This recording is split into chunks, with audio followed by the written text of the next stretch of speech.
Yeah. Yeah. Yeah.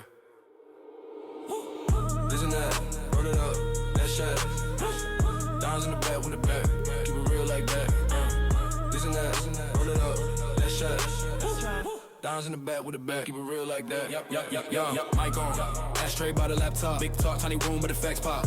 He don't fall when the stats drop. If the truth heavy, then it land with the glass knock sharp mind. Tip drawn like an arrow, cutting through the spin, never narrow. Every story that he like got marrow. His deep, but he say it all casual. Yeah. Isn't that, smoking with dimes, we talk facts. Keep it 100, that's that. Never backing down, stand fast. On point like an arrow, that's dime.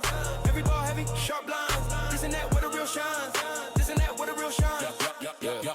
Late night, conversation in the smoke ring. Hard truth, make a broke man grow wings. That's why, to the whole thing cave in. If it sound fake, watch him go and erase it. Cold clear, what he say, he stand on, same tone. All fair, the can go on every question that he ain't got a backbone. Whole squad nodding like a chant, that's the anthem. Whoa.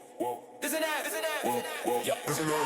Name on the sign, dimes on the line. You can feel every word, every syllable. Grind from the first small spark to the last out breath. He gon' ride with the real every night, every set. Yeah. This and that, where the real shine. Yeah.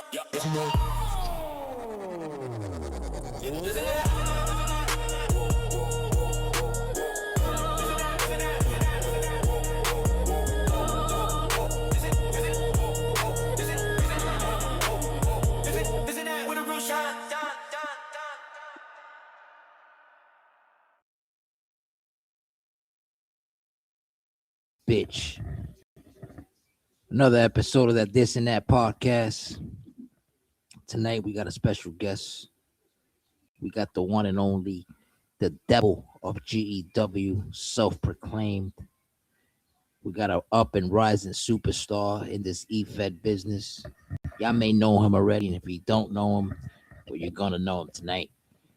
He goes by the name of Garmr, the evil one, the devil of GEW. That's all I know him as. Ladies and gentlemen, give it up for Garmr. Glad to be here.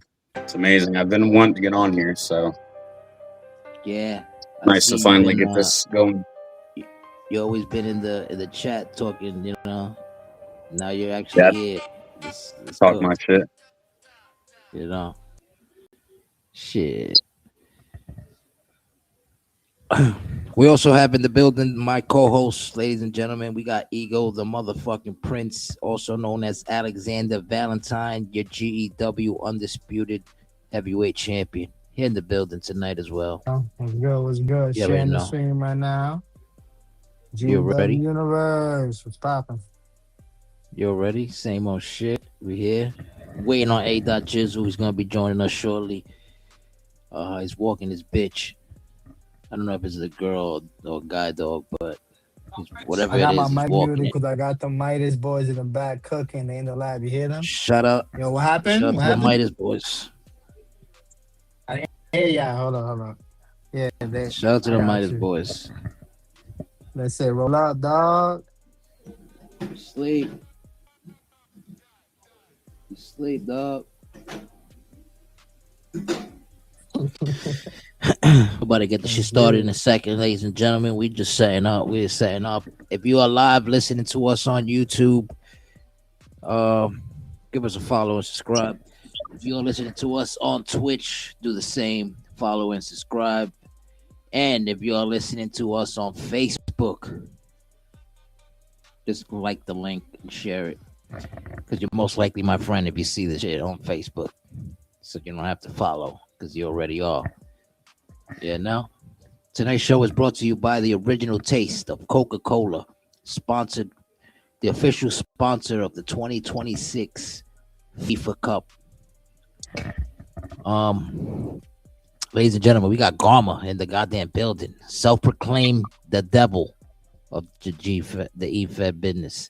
GEW to be exact. Right? Well, if you believe those claims, that's up to you, but I don't lie. I just tell you, and if it's up to you if you want to believe me. But that's it. That's an actual fact, though. Well, I do lie, but only if it's good for business. Sometimes lying is what helps the world go around. You know what I'm saying? He's lying already. Like it. Got these So what's questions good? here. Let me Wait, just set 'em what up. are EFES? What other bands you been a part of? How long you been doing this? So I started in 2K22. I was like, well, everyone kind of went back to 2K19 and nobody was really fucking with 20. So I'm like, all right, I'll come back on 22 because I'd never done this stuff before. I was in a couple of my buddies' leagues, but I was never in like a organized one with like multiple different people's cause and shit. Um, Right. and so I was looking on Facebook and Discord and like just Xbox and a bunch of other places. And so I found NAW, Nerd Acumen Wrestling, on 22. And I cut my teeth there when it came to that. But when it came to the EFED shit, and especially I did it with Chris, Jacob Evans. We joined that league at the same time. That's how we met. And Shout out Jacob Evans. and then a couple other people, but it was mostly him, at least, that I still talk to. And then on 23, I stayed there. And then on 24, or no, actually, I did branch out on 22 because NAW did do a little bit of like branching out. But NAW is Travis, Travis and them over there, right? Yep. Travis, and it was mostly just him, but his wife thought that she needed to be involved. But I mean, I think I generally enjoyed my time there, but it was a lot of 25 is where a lot of shit went down. A lot of drama there. So to rebound off of that, is that still an active thing, or is that's over with? No, so basically, I joined GEW because like basically that ended like very early on 25 because of a lot of drama that went down, politically drama. Haley knows what I'm talking about, but Right. They got really Shout out to too Haley political. Ramone, too. Really too political all the time, and it's like, well, this is a fucking fictional wrestling league. Like, I don't want to hear about real life shit, real life politics, and all this. Like, I don't care, especially when it's not politics that I conform to. So But they basically really, brought the real life situation into this shit that we do. right, and Haley really had a lot of it with, or had enough of it with Travis's wife. She was the biggest offender of that because she would just like, it was constant. Like almost every day you would hear about something political from her. If it wasn't on the chats, it was on her page or whatever. Yeah. Just, and that shit got annoying, and like she was very like hate men type shit, and that really got, especially when this league, very misandrous, like, you know, and it's weird because like this is a male dominated like thing. You don't see women in this a whole lot. You do, but you hardly see them. Yeah, like you see female cause, but most of the time it's a female cause. It's a guy that runs it. A guy. But but then again, you do have people like Vita Def, and you have people like Tessa Slater. You have people like Debate. You know, those are original female cause. If I forgot you and you're a female, my bad. Roxy, Riot Maker. It's a few. No, I actually did have a decent amount of like actual women. We had, I want to say, I mean, like there were some that came and go, but I think we've had probably like at the peak, we probably had about 3 or 4. One of them was a mod, and it's just like we had a lot of like international people too that weren't even American, and it's like, you know, hearing about that political shit when you're not even hearing about American politics. Like my buddy Liam that's joining on 26, like I've known him for like 8 years. I knew him before I got into this shit, but he lives in Scotland, so he doesn't want to hear about that. And then you have multiple people that live in, you know, like Wales, like England and shit that were in the group. I don't know if you guys know Slash, like he lives in England. He was in NAW for a while. But even if they were American, you know, a lot of people don't want to hear it. Like that's the whole point of, I feel like, an EFED, right? It's like, it's an escape from reality. You don't want to hear about this political shit all the time. 100%. That's why I joined it in the beginning. This actually saved my life. I don't know if you heard the previous podcasts that we had when I explained that, but yeah, this is a getaway thing. Like when you have a lot of shit going on in real life, man, and you just want to have fun with a bunch of strangers and a bunch of people that you actually know, then this is the place to be, you know. And that's why I'm heavy with the GEW shit, because GEW is basically like what we really wanted to do as wrestlers in this fantasy shit, as wrestlers in this fantasy shit. You know what I'm saying? So it's like we do it all by storylines, and everything is all like legit, like no politics, no whatever, because nobody even cares about that shit in our chat. You know, like, be a Trump supporter. You shout out to Demon the King X in the building, ladies and gentlemen, my co-host. What's that? Like, you know, nobody cares about this politics shit. Like, you know, we like, you voted for Trump, you didn't vote for Trump. Who gives a shit? You know, like, you're not gonna say anything that's gonna offend me because I don't give a shit. That's how I look at it at the end of the day. So at the end of the day, how I was raised too. Like, don't if your husband or if your boyfriend or if somebody's running an e-fed and he's nice enough to involve you in this shit, don't think that you got any word being or anything to say when you don't know about this shit, you know. So that's just a message out there. Well, unfortunately for her, she thought she knew it. When like okay, she had a character and she was like moderately active within the show, like with her character and stuff, but like her gimmick was literally just I hate men. Like her gimmick was literally just herself. And that, see, this is why I hate certain gimmicks that are like, it's so hard to differentiate between somebody's real persona. And this is why I like being Garmr, because it's so different from who I actually am. That it's so easy to like just snap into that, and it's like you can tell. Whereas with that chick, it was like it's the same person, whether she's the character or whether she's just herself. Yeah, no, that makes sense. I get what you're saying. Like, it's just like at the end of the day, like you're trying to, like, you're saying that you're trying to do this and have fun with us, but you're not making it fun because you're stepping out of character, being in character. Like, if that makes sense, right? Like, that's what you're getting at. And there was a lot of people in NAW that were like that, where like their character was just them. And that's another reason why, like, Liam that's joining on 26, he used just his real name for like when he was in NAW. But now that he's joining GW, he's using his middle name as his call name. That way it kind of differentiates it just a little bit. But once you get to know Liam, you'll know that like he usually plays a heel. Like, his character, and Haley will vouch for this, like, he is such a good dude. Like, you can't get much better than him. I think you'll like him. We look forward to it, because nobody talks the most shit in this chat than I do. Oh yeah. Well, I took it a little bit. Is a shit talker. Put somebody over. Yeah, I put somebody else over. But if he's a shit talker and all that, then hey, welcome along, brother. We good to have you. He's good at like promos and whatnot too. So I think he will definitely be appreciated over here with how many promos I see on the daily and the shows. He learned a lot from Haley. Like, he kind of took a lot of inspiration from their work and stuff like that. Yeah, that makes sense. Shout out to Haley Ramone again, because Haley Ramone is actual. Yeah, and that's how we met. Me and Haley, we met in NAW on 2K23. I was a veteran. I was like a 1.5 year veteran. I want to say he had joined like mid 2K23. I want to say around June. Ironically enough, one of her characters actually debuted on episode 666 for NAW, which is basically my episode. Yeah, Porter, Benson Porter. You've probably seen him. He debuted on that episode.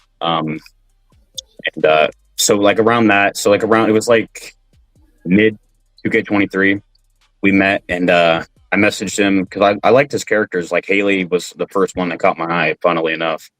I was like, hey, I started a faction. One of my other characters, Eve Steele, who's Garmer's wife.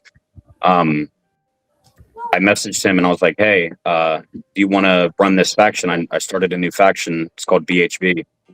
And he was up for it. And basically it was me, and Chris was actually in this faction too with his female call, and there was another guy in there as well. It was like a 4-woman faction.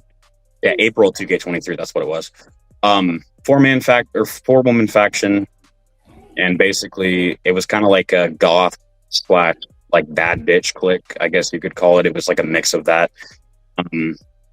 But yeah, basically, he actually told me that he was thinking of getting rid of Haley, but BHB kind of gave her purpose and like a thing. And it was, I think it was like one battle royale that she just happened to win. And that was like if she didn't win that match, she probably would have gotten taken off Naw. But it's kind of crazy how much of a butterfly effect that actually caused. And me reaching out and then she won that match. And now you have Haley because of me. I'm just kidding. But yeah. And it actually goes back even further than that, because for 2K25, Naw actually went back to 1985, just something like new.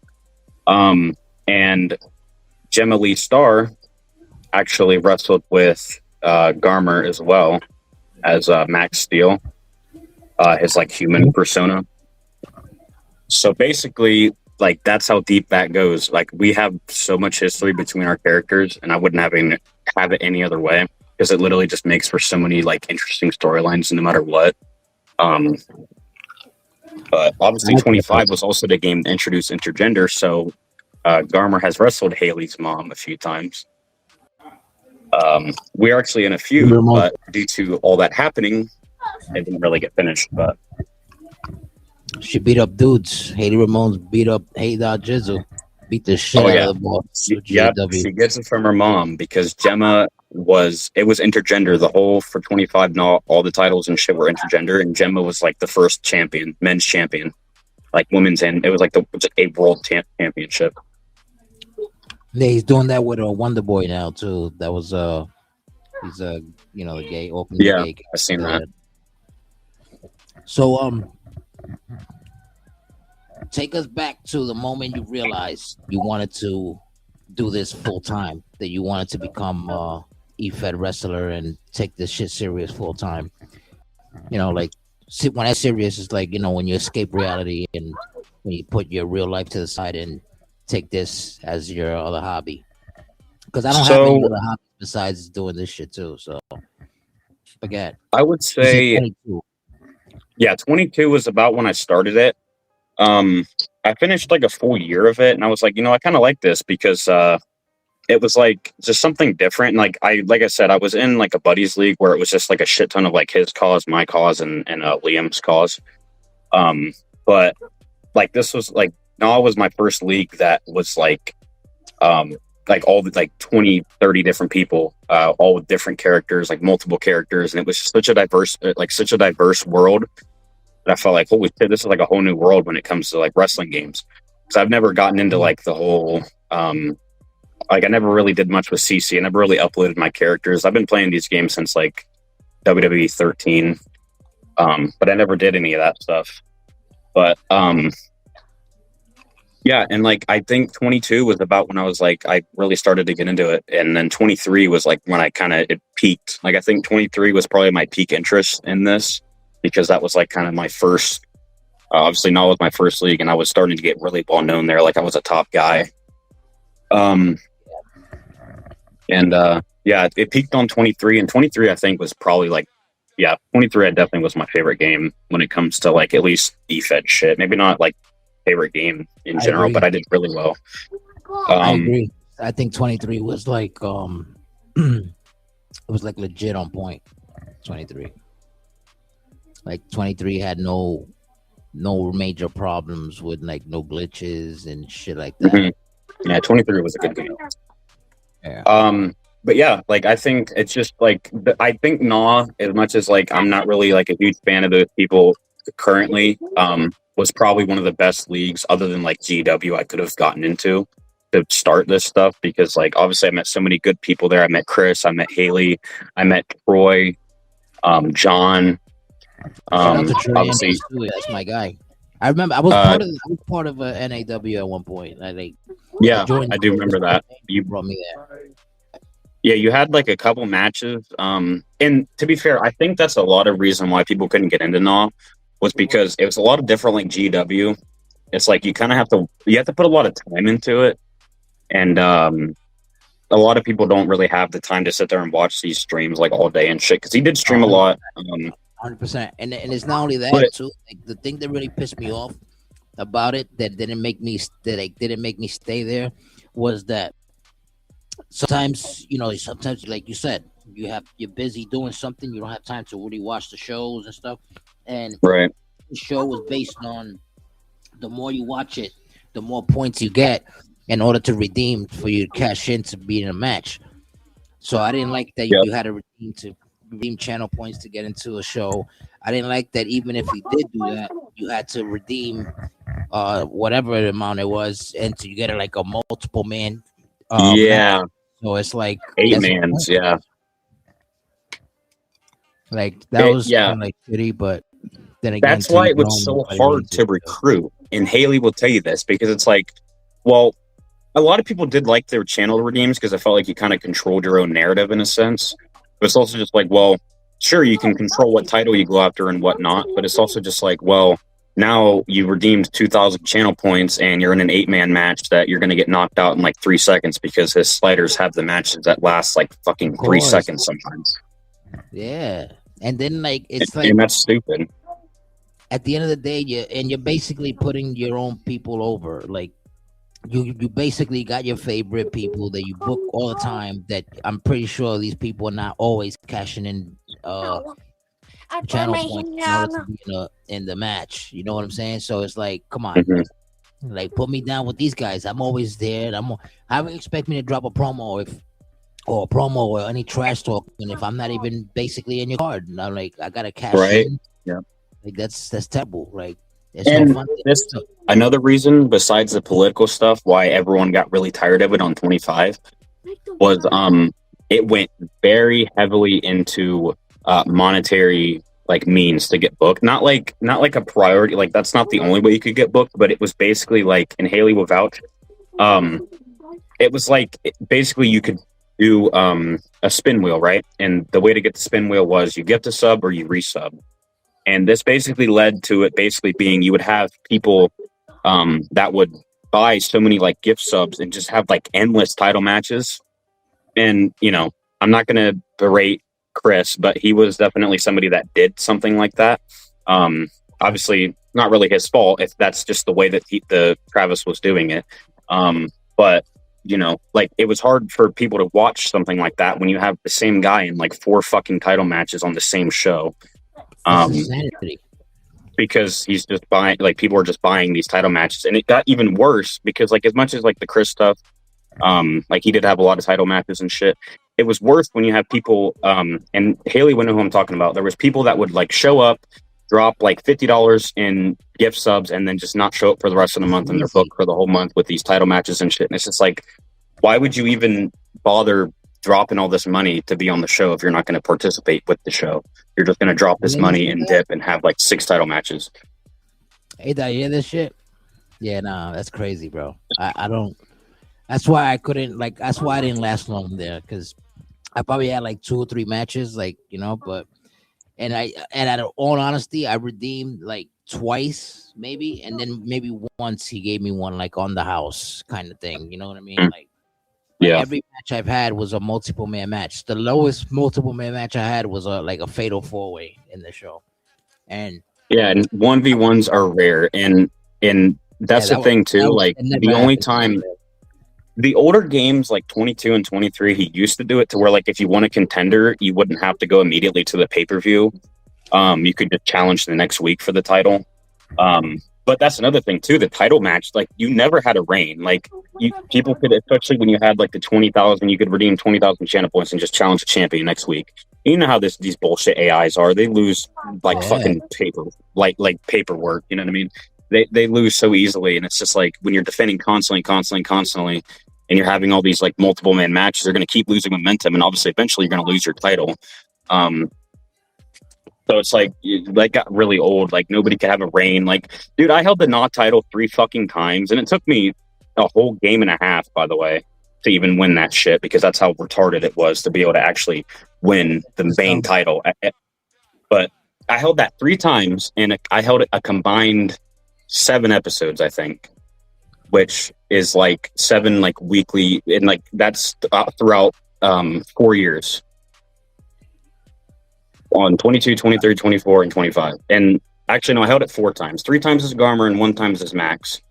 But the Max reign, I only held it for like 2 days because I had to defend it the next week against Troy. But yeah, it got old. Loyal as fuck. Troy Andrews is loyal as fuck to that brand and all that shit too. Which, you know. Yeah. Yeah, and Troy actually, yeah, Troy did join on 22 with me as well. He joined with me and Chris. Troy joined us too, because what I did was in 22, like when I joined over there in like 20, I think it was 22, 23, I went and I was like, yo, a lot of people here could do better, you know, but I wasn't hating on the brand or whatever. I was just like, in private, I would go to like to Demon X, for example. I'll put him as an example. We was in another EFED where I found him, and we started off as a feud, as me and him as a rivalry and shit, and then we joined, like, you know, we made a team and shit. We were a tag team and we were cooking. He could tell you he's here. And we felt like we were getting screwed. We were like, yo, these people don't like the way we do shit, because I guess, I don't know, but they started screwing us over. They were setting up shit. They were doing a lot of like funny shit. And me and him caught on, and I was like, damn, bro, I wish I would have fucking met you before, and I could have brought you to GEW, where GEW is legit. Like, I wish the same thing for you. Like, you, Haley Ramone, and all that shit. If I would have met you guys before you guys had to go through all that bullshit that y'all went through, y'all would have fucking loved this EFED shit even more now. You know what I'm saying? If y'all would have just started straight up the way I started over here in GEW. Because GEW is, like Johnny says, it's like a family thing here, you know? So it was hard to grow. It was hard to grow with that league too. It was hard to like recruit and grow because, and you'll probably know what I'm talking about. Travis talked shit about every motherfucking league that was going because he had a god complex. He thought he was better in like every single way, which in some ways he wasn't wrong. But the problem is, like, you can't have this god complex and expect to grow, especially when this EFED shit is so interwoven with other, like, everyone's kind of like, everyone knows everyone almost. So it's like, almost, you know, say if I'm talking shit about you, that's going to get back to, you know, A-Dot, that's going to get back to Haley, that's going to get back to, you know, 20 other people. And then it's like, okay, all of a sudden you can't grow, you know? Of course. That's how it basically happened with GEW in the beginning. GEW in the beginning, because A-Dot was always saying shit like, oh, we're different over here. Nobody does what we do over here. But when he's saying it like that, he means it because of certain things that he does. He's not throwing shade at your EFED or anything like that. So what other people were thinking was that he was talking about them. Meanwhile, he wasn't, and they over here stealing ideas. So like all of a sudden, A-Dot will make up a name for a show.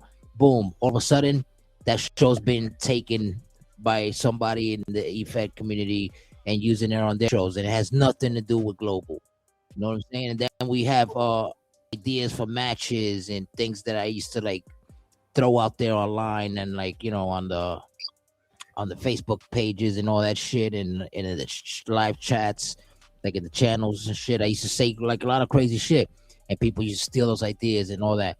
So everybody was looking at us like, yo, these guys have like a god complex too. This nigga A-Dot, like A-Dot's probably thinking he's like the greatest. He probably thinks he's the Vince McMahon of this shit.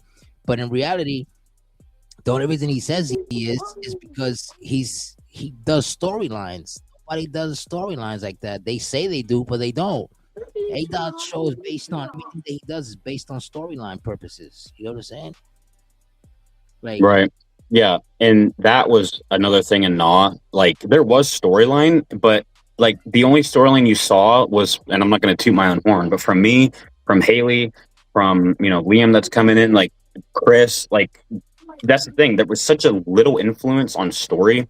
And here's the thing: for a while, he had it to where like you could earn a title match or earn a Naw contender instead of having to redeem for it. You could redeem for it still, but you could do a promo and air it on the show, and like if it, you know, you air the promo and then you would get a contender match. But the problem is you had people that would air like the most low effort bullshit, and I'm not talking about like, you know, just picture with audio, like a picture with audio. That's fine, like that's fine to me. I'm talking about like they would do that, but then like the audio cuts off halfway through, and it's just like, okay, well, what the fuck? You just basically conned the system. You uploaded a promo, so he's not going to necessarily tell you no, so you still get your title, and you didn't even really do anything. So, and it's just like, yeah, like that was a good idea, but it also just kind of made it to where like you kind of were forced to do a promo if you even wanted to challenge for the main belt. You know, and like I'm decent. Like I like to do promos, but I have to have a reason. Like I'm not somebody that likes to just go make some random shit and go attack somebody or go. It's like that doesn't fit my character. Like I don't see Garmr as somebody that really would give a shit to go jump somebody backstage for no reason. Like if somebody wants to do that with my character, that's fine. But like in terms of like me actually making something like that, that's not something I like to do. I like to do more like actual talking promos. But in terms of like them backstage promos, that's only going to be something I do if there's like an actual storyline to it. But yeah, like there was very little story on Gnaw, and that's another reason why I feel like a lot of people didn't like it, because there was no investment. Like there was stories, but they weren't like the stories I see here were like blow Gnaw's ones out of the water. And it's just like you have people that would redeem like 10,000 channel points to have a match on the pay-per-view, like a 1v1, and it'd be like, okay, well, there's no story to this, so who gives a shit? It's just a match, like for no title. Yeah, like how right, we like, like what? no Like, build no or point, anything. Like there will be no point if A-Dot will book me and you to fight like just randomly if there's nothing behind it. You know what I mean? Like usually, like there will be something that sparks. Yo, can you hear me? Yeah, bro. All right. Welcome to the motherfucking This and That podcast with our special guest today, Garmr. A-Dot Jizz in the building, folks. But yeah, like I was saying, like A-Dot, like he could vouch for us, he's here now, but he can like he wouldn't put you in a match that doesn't make sense. You know what I mean? Like there's no like I don't know, like it's like you said, you gotta have a lead I'll kick to back make off it happen, here, you know? because I've been listening. Yeah. I'll kick back a little. So there's sometimes, I might, especially if there's new guys, they're gonna get thrown in multi-men matches and shit. Just because, like I said, that's what I like to do, just to see, how far their core, could go in those type of matches. How long can they But that last? leads into something. Yeah, exactly. Is the chemistry good with someone particular in that match? And then I feed off of, maybe he got his ass kicked a lot by this guy, or, maybe he did some ass kicking to that.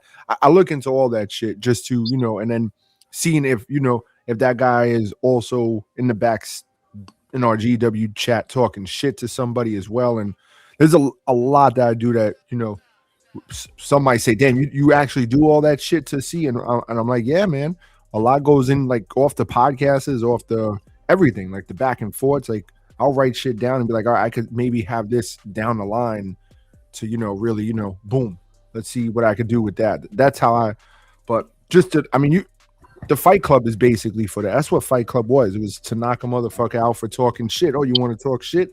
Get into the ring and handle it, boom, boom. Because you could do that on any show. That's the easiest booking in the world. Someone's talking backstage. A lot of people wanted to bring in their title defenses though, and that's when we couldn't do it because of the momentum shifting and all that. Yeah. So you want to connect the storylines to it. Because some people would be upset about if they lost the title, and and like how I lose a Fight Club, I'm cooking over here. To me, it's a game. I don't give a fuck. Like I told Miss like Haley Ramone, like I was happy she beat me out. It was an honor just to get in the ring with her. You cannot name another person in the EFED world that is okay getting in the ring week after week or month after month, or I've been in fucking running this shit since 22, and I've not gone for the world title once in GEW. I don't give a fuck about a title. Like I don't need the title to be A-Dot's that. No, that's not what it's about for me.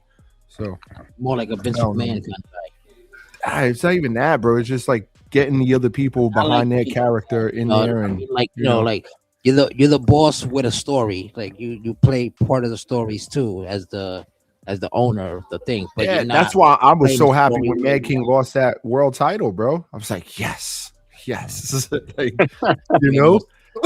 yeah, and he wanted to lose it too. And like we said on the other night in the podcast, there's not many times like you'll get people like that. And Demon X is another one. Like he was supposed to be number one contender, and he was like, yo, let's do this for this story. What do you think about this? And I was like, yeah, let's throw this in there. And that's the shit that really gets like me going when I'm putting on a live show and you people are seeing what's going on, or what is going to happen or what might happen. That's the shit I live for.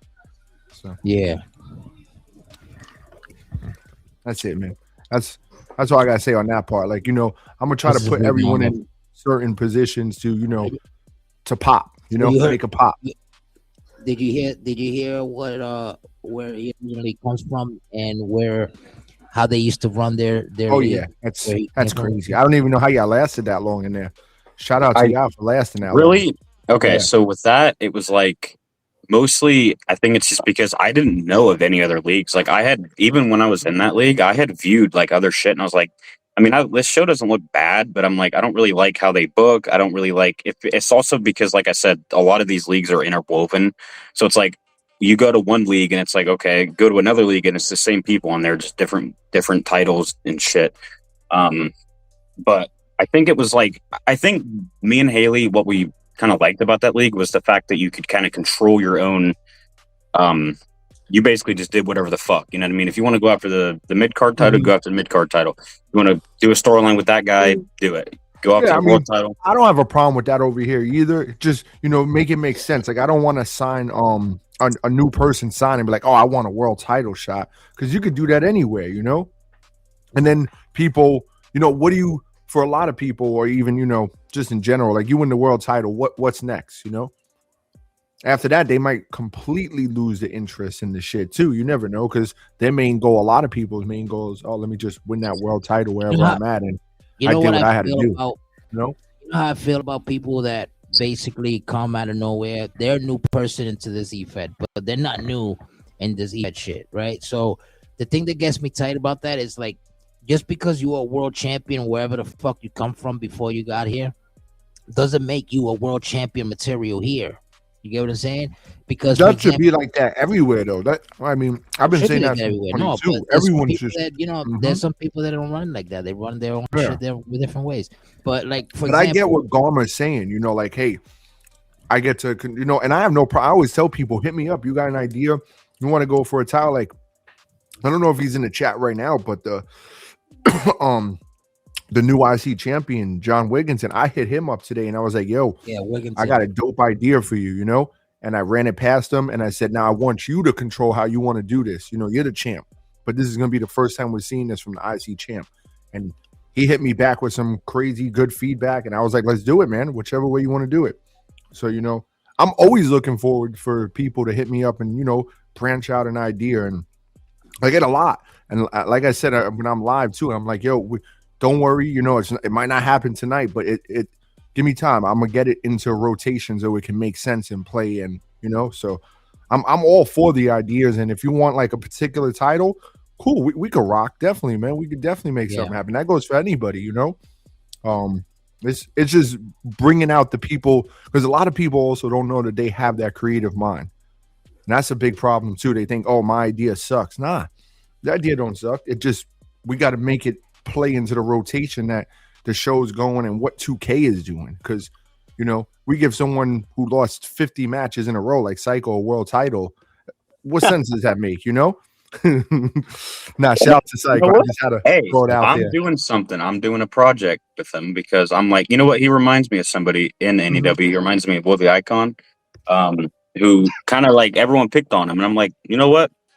Come on, 7-foot motherfucker. Who's going to fuck with you? It's like having the right friends in high school. I like Psycho, man. I like him, man. I love fucking with him. It's real cool. Like I love when the cactus patch shit. I'm happy he won the other night. I like that you put that way and you made that like that because you're right. He's the type of person that we all pick on him and stuff, but we only do that because he allows us to. You get what I'm saying? So yeah, but I try to pick on everybody. Like I smack bitches is crazy, bro. Like what? Yeah, that's crazy. And then and I'm calling my own daughter a bitch and the wife, like, and then I'm losing. Like who else is doing that and being comfortable on the screen talking shit? I do that in real life though. That's on you, brother. Shit. I always say it. There ain't no smacking the first lady over here. It's all fun and games, man. Shout out to Briggs in the building too. Yo. You. Great show earlier today and yesterday, brother. Good shit to wrap it up. Appreciate it. 25 TXTs in the books. The Pinnacle. Night Yes, 1 and sir. 2. We're in the building tonight with Garma. We're just basically rebounding off the first question right now. Before we go to the next question, though, I don't know if you heard, but how do you feel, Briggs, about the way where Garma originally comes from ran their EFED, where it came down to him running. Yeah, I heard a few things about that Fed. I don't know too much about it, but I think that the way that it was described to me is bullshit. You know what I mean? I just go ahead and put it out there. It's not something that I would fuck with. Like, I think that shit. I think your first downfall is even having to redeem to actually be on the show is bullshit. Like, that doesn't make anybody want to be a part of your show. You know. And it's not only you redeem, but it's not only that either. It's like, no, I mean, it's not only that, but you're redeeming to be in multiple man matches. So you made me wait like 2 weeks to redeem enough points. I didn't hear how many points. How many points was it to redeem? So it would vary. It would vary. Okay. So it's like so normally, like, it would raise depending on like how many people were redeeming. Like, if the activity was low, it would lower, but if it was high, it would high. Like, when I first joined, like, to get just a world title contender match, shit was like 5,000 points, but that was on 20. Yeah, Haley said about 3,000 for a main title, 2,000, 2,500 for a mid, something like that. Okay. All right. Not the end of the world. Okay. All right. But like, it's also like you would have to save up. Like, if you wanted a 1v1 title match, 30K. Okay. 20K would be a title match, but somebody else can also do that and join. But a 30K kind of just guarantees you have a one-on-one. Gotcha. Okay. Yeah, that's I don't know. That's like crazy. There, man, and he's still doing this by that. So you also got to bear in mind too, his shows were not as long. Like, his shows were like 2 hours was like a long show. About 2.5 hours. 4 to 8 man match. That's the thing too. So it's like you're spending 5K and you could be out in like 20 seconds, and it's like, well, what the fuck? What did I spend this points for? Crazy. 20 seconds. Sometimes, bro, there was a point, and Haley will vouch, right? There was a point where like it would be like an 8-man match, and I don't know what the fuck he did to the game. I think this was 24, where like the match would start and it was an 8-man, bro. Somebody would get hit with a running finisher, insta fucking KO. He probably had that shit on fast or started low health or something. Yeah, start with the finisher, but like insta, like you're out in like a second, and like that never really happened to me because my call also has a running move, so like even if he doesn't hit somebody, it misses. Mm-hmm. But like when it did happen to me, I'm like, what the fuck? That was stupid. I just wasted all my points, and I'm out in 2 seconds. Like, and that killed your mood too. Yeah, if you're gonna do multi-man matches, you know, like, do it cool. If you have people, you know, who think might be in contention for a title, you know, want to just do it. Don't let them waste their points on that. Fuck that. Just run that match. What's the point? That's crazy, bro. Yeah, that's insane to me. I still can't. That is insane, bro. Again, shout out to y'all for surviving that long. Haley said, it was hard to branch out because he talked shit about every week. Damn. What was it? What made you? What made me come? He sounds like a robot. Ego. That's Ego, right? Yeah, it's Ego. Yeah. So, what inspired you to come up with your gimmick? Oh, okay. My gimmick? Yeah. What inspired you to come up with your gimmick?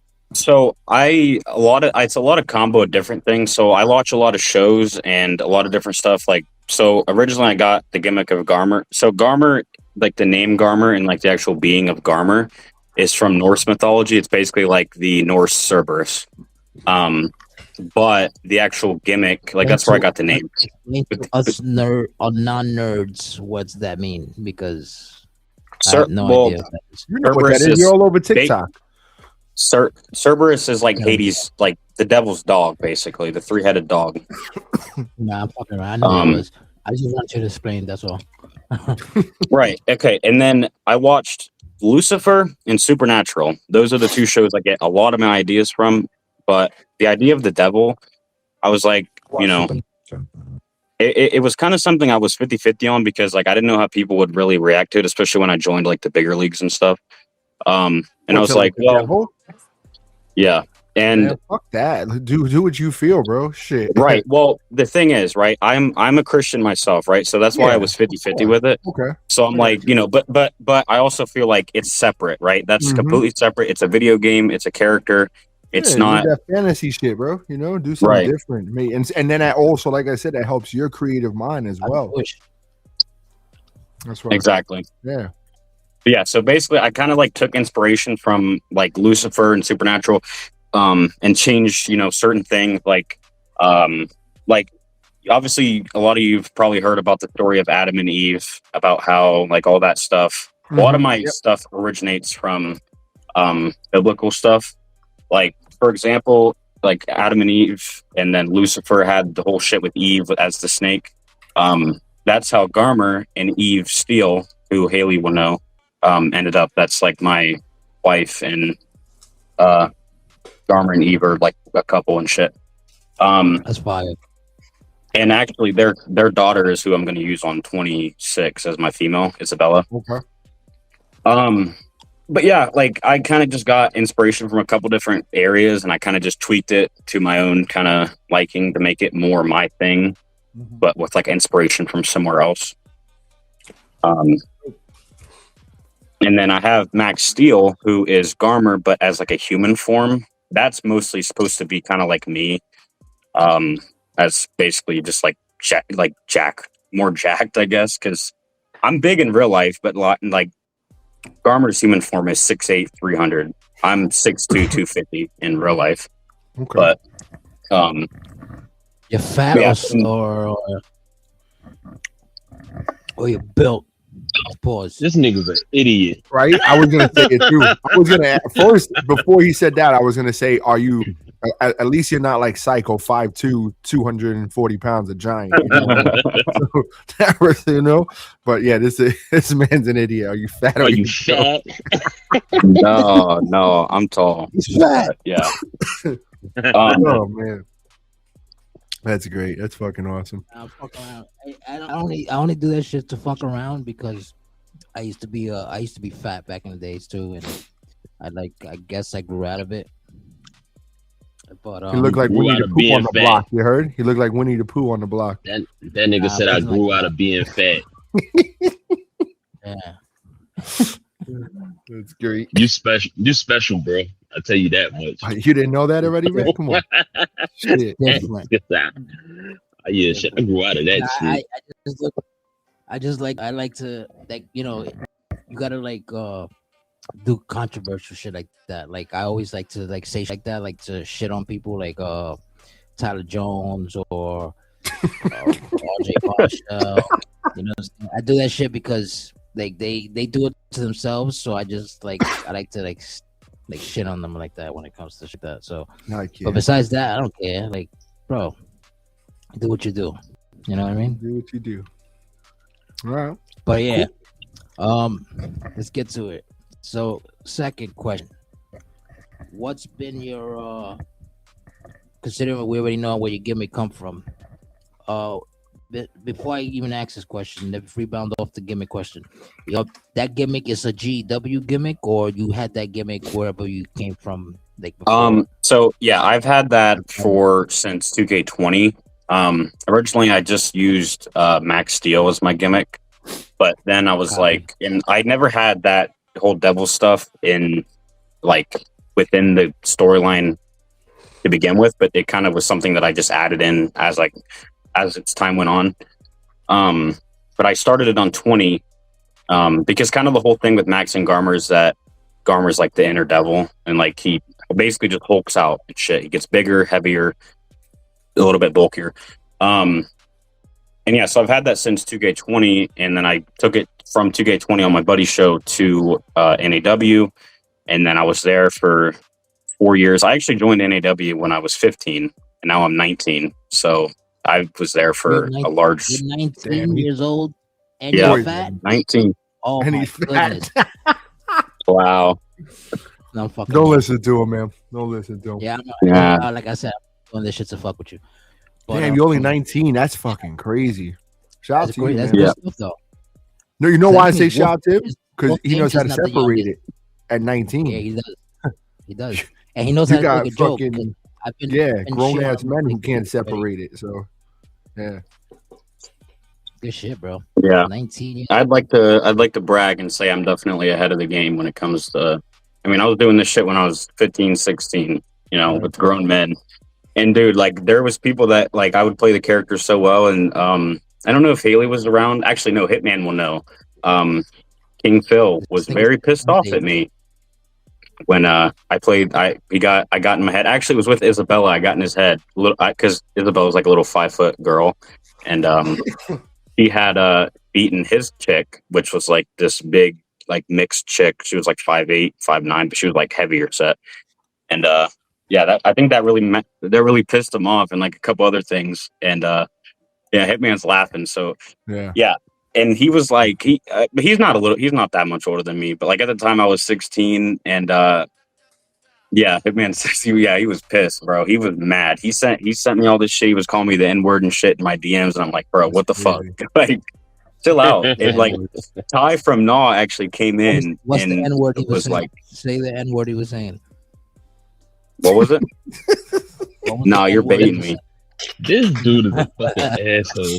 Oh, Go man. ahead, say the word. I give you permission, son. And try to use this shit. This is All right, unfiltered. Yeah. No, okay. He said he went in there. He said, "Nigga, you weird as fuck," and basically said that like 5 times throughout the whole message, and half of it wasn't even comprehensible. I couldn't even fucking understand what he was saying. And Ty from NEW, I don't know if a lot of you know him, but he went in there and basically messaged back at King Phil and was like talking shit, and that was like a whole ordeal, and that was on 2K22. So that, matter of fact, no, I was 16 at that time because that was like late 2K22. Yeah, Phil was a dumbass, but that was something. And People he was don't know like, how to act sometimes, bro. This shit's wild. and Now, yeah, and it's like now if you get in a beef for Hitman now, he's just gonna make a diss song about you, and he's gonna blast that shit all over global, and everybody's gonna hear it because I'm gonna play it on my podcast and I'm gonna play it on my Fight Club. A-Dot's gonna play it on his shit. Yeah, we all playing that shit.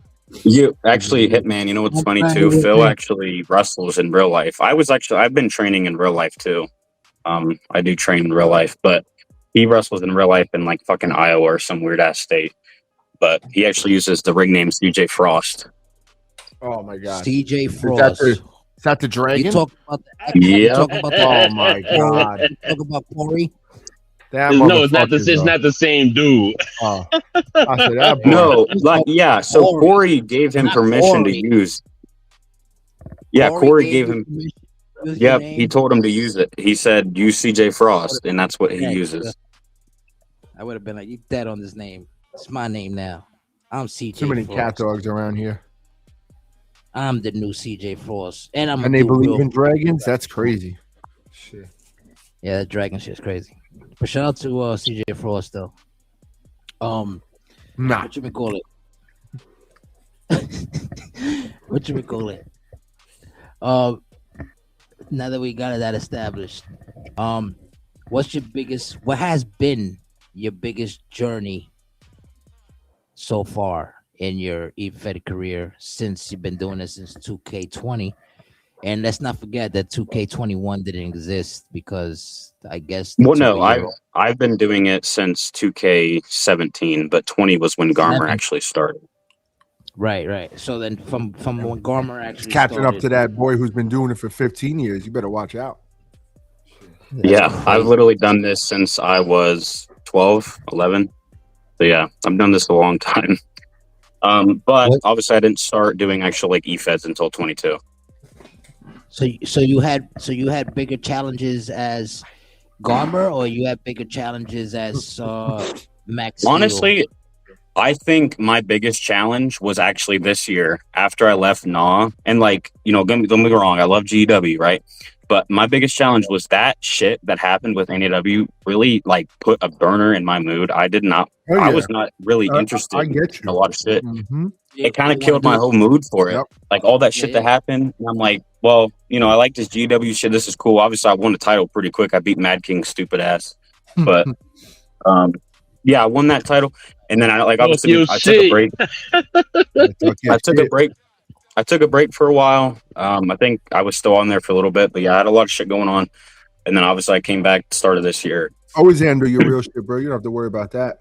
You're good Yeah. on that part over here, man. You're good. I'll still use your character, and you're good. But trust me, I know what you mean about that, bro. I almost too. I had some shit happen to me a couple years ago, and I was just like, Tell him what happened. But you don't have to say names. Motherfuckers. I mean, they just try to end my marriage, bro. That shit over a video game. That shit just don't make any sense, bro. So yeah, it takes the whole like, yo.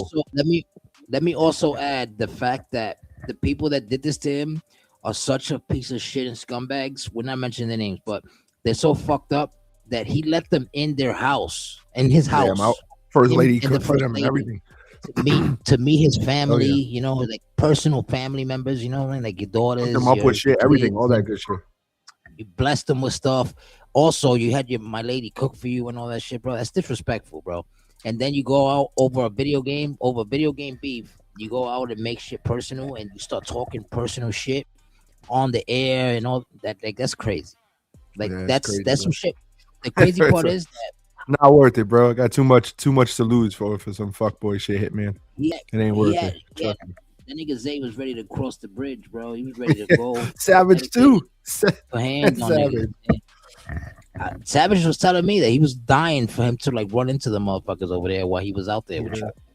Yeah, no, I haven't seen him, but it is what it is. But yeah, that. I understand exactly where he's coming from when you say you lose like the factor's gone. Like, yeah, and that's why I'm hoping that 26 will kind of revitalize that in me. That's why I haven't really done a lot of promos and shit. Fun fact: ready to get your foot like in the door, ready to little by little. You're good, man. Just do your thing. Handle what you got to handle. Take your time. Ain't no rush. Yeah. Funnily enough, so my promo voice for Garmr, I think I've done like 1 or 2 promos.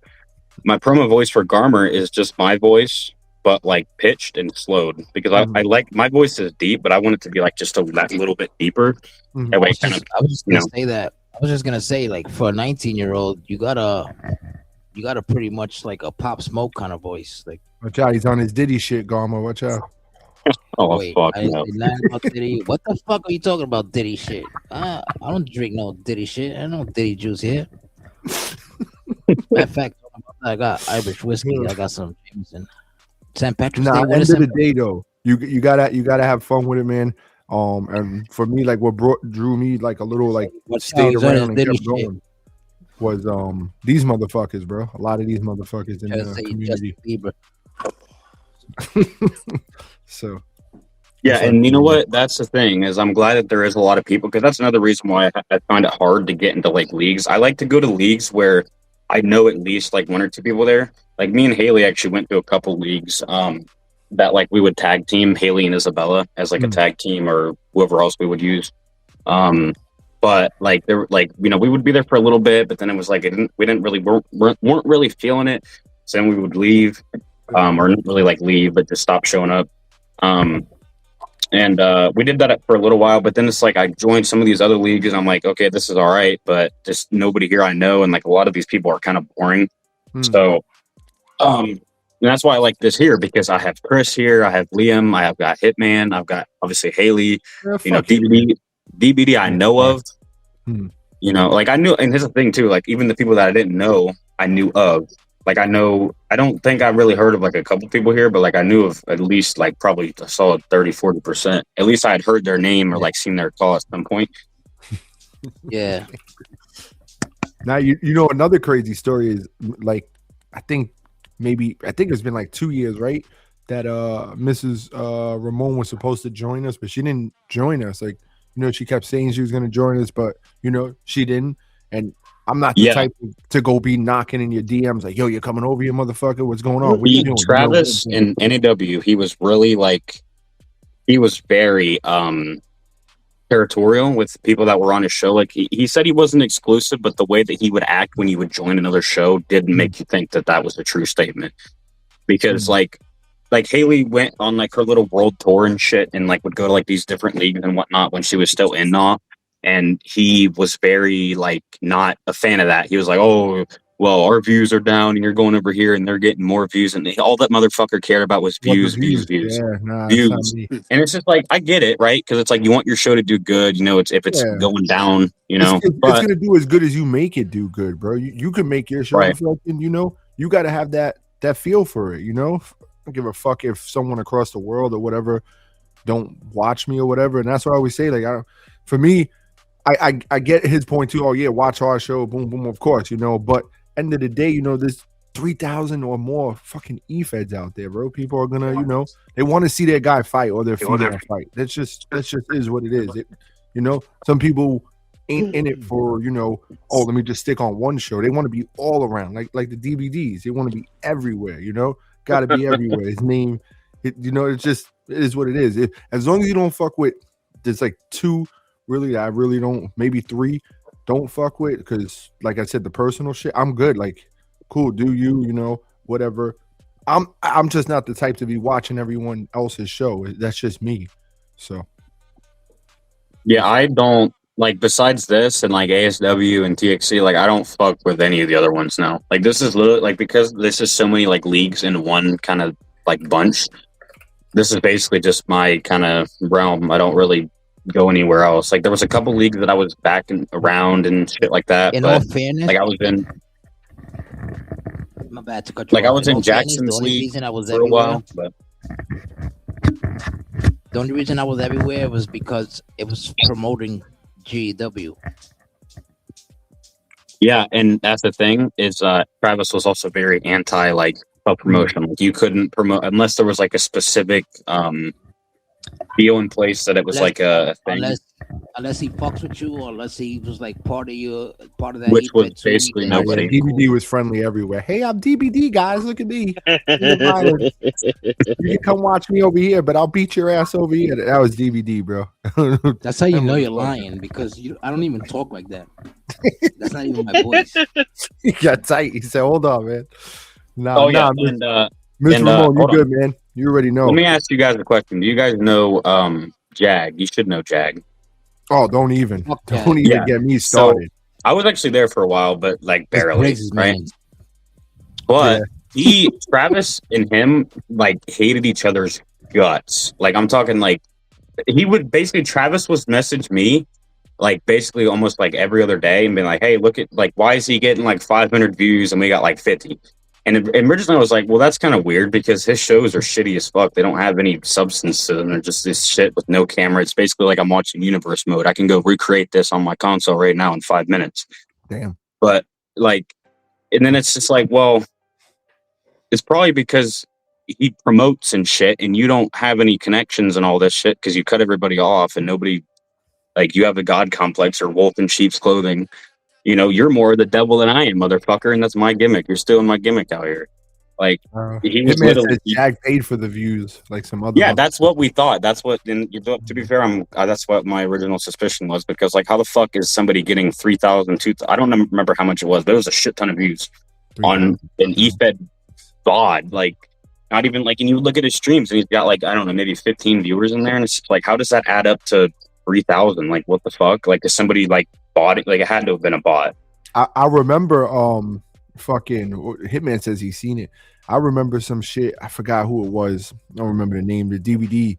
I was working and he sent me a fucking message like, yo, Mankind's promoting these motherfuckers promotion. I'm like, what? Get the fuck out of here. And they said, yeah. And then the motherfucker told me they bought Mankind. They paid for Mankind to like shout out their wrestling shit. I was like, get $100? Nah, I'm good. Fuck out of here. Yeah, Man, that's what you did. Like, what? Well, the fucking DVD was hype at first. Like, look at that, until you found out what they did. He was like, yeah, that's some. Well, are you talking about Jag show or no? Nah, I don't remember the name of their show. I know Demon X it was over there. NAW. Unless somebody else did that, but NAW had a Mick Foley intro too. Oh yeah, so maybe it was, or not like an intro, but it was like whenever somebody do like a sound alert, it would pop up, or like whenever somebody followed. Oh no, this was like a video like that was thrown out there on Instagram, I think, or Twitter at the time, or X, whatever it was, with them and tagging, like Mankind tagged the promotion. Like he basically they paid for a speech for him to say, and he said the speech and then put the word out there. When DVD comes back, he could tell you, or Demon X if he's in here, he could tell you. I forgot the name of the promotion. I don't know. There's so many fucking promotions, so who knows? But yeah, it was one of them. At first, like I said, I was like, oh, that shit's fucking cool. Maybe they rocking like that. They got it like that, But then a couple hours later, he was like, nah, they paid him, and he found the site, and it was like $100. You could get Kurt Angle, you could get all of them to like support. Yeah, cameo. I was like, nah, I'm good. I'm chilling.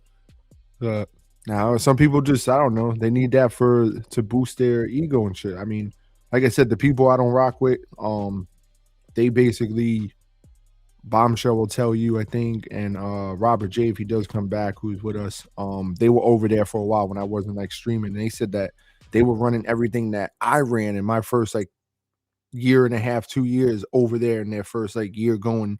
So they basically reran all my stories that they saw me run on 22 and half of 23 over there on their shit when they started their own league. So just some people can't, they're not creative. They can't think, and it's not hard. It's like, so yeah, a lot of stealing. A lot of stealing. There's a lot of, when you don't have like that creative mind too, when you have to, go to the family shit, my brother, my mother, the father, the grandfather, the cousin, and bring on so many motherfucking family members into the shit. It's crazy too. Like, I don't know. People crazy, bro. There he goes. Yeah, my mic. I was there the whole time, but yeah, like who was that company? I forgot the name of it. It was MHW. There you go. And the reason MH. Oh no, wait a minute. Who ran that league? That's not. I feel like I was in that. That was Don Heyman. Yo, yeah. Me and Haley was in that for like a little bit. Yeah, but then Joker the Wise took over, and me and Demon X didn't like when. Yeah, that was that one league. They had like 3 different channels, but it was all the same show, and it's just like, well, what the fuck? Were all bro? the same show. Yeah. They were the first ones to have multiple different shows. Different shows with the same name. You know what I mean? Like, yeah.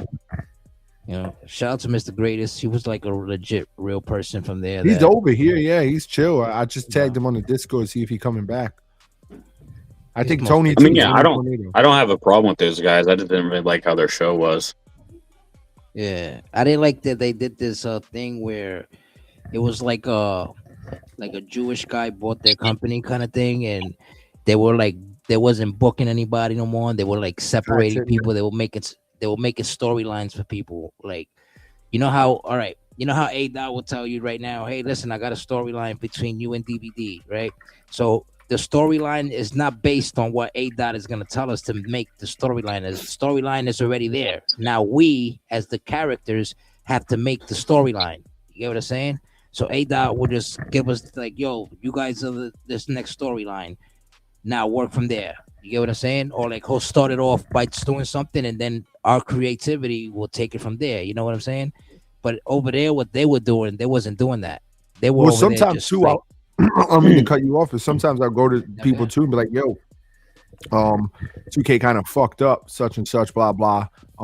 I got this idea. Do you have anything too? Like, I want your input too. Like, maybe you have something that's actually better than what I want to do, and we roll with that shit, So I don't know. A lot goes into paying attention, bro. You got to pay attention. That's key. Paying attention, like what's going on and shit. Because we're trying to tell stories. Like me and Briggs, we're talking behind the scenes. Like, how these motherfuckers that lost? Like they can't put that this 4-way makes sense. Like what? Like so, just and I get it. Like don't get me wrong. Like if you're busy with the real life shit and everything, but this is why the promos and shit that we be doing on the live shows or me running it back talking about hey such and such, such and such. It's basically telling you the story again. Is why I take my notes and shit. So if anyone's lost or maybe I'm fucked up too, write shit on a notebook and on paper. My thing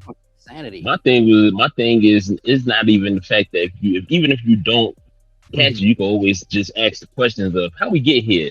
How did this story come about? I remember A-Dot recently just played a video of all the attacks that led up to the DVD Mad King thing, and nobody spoke about it.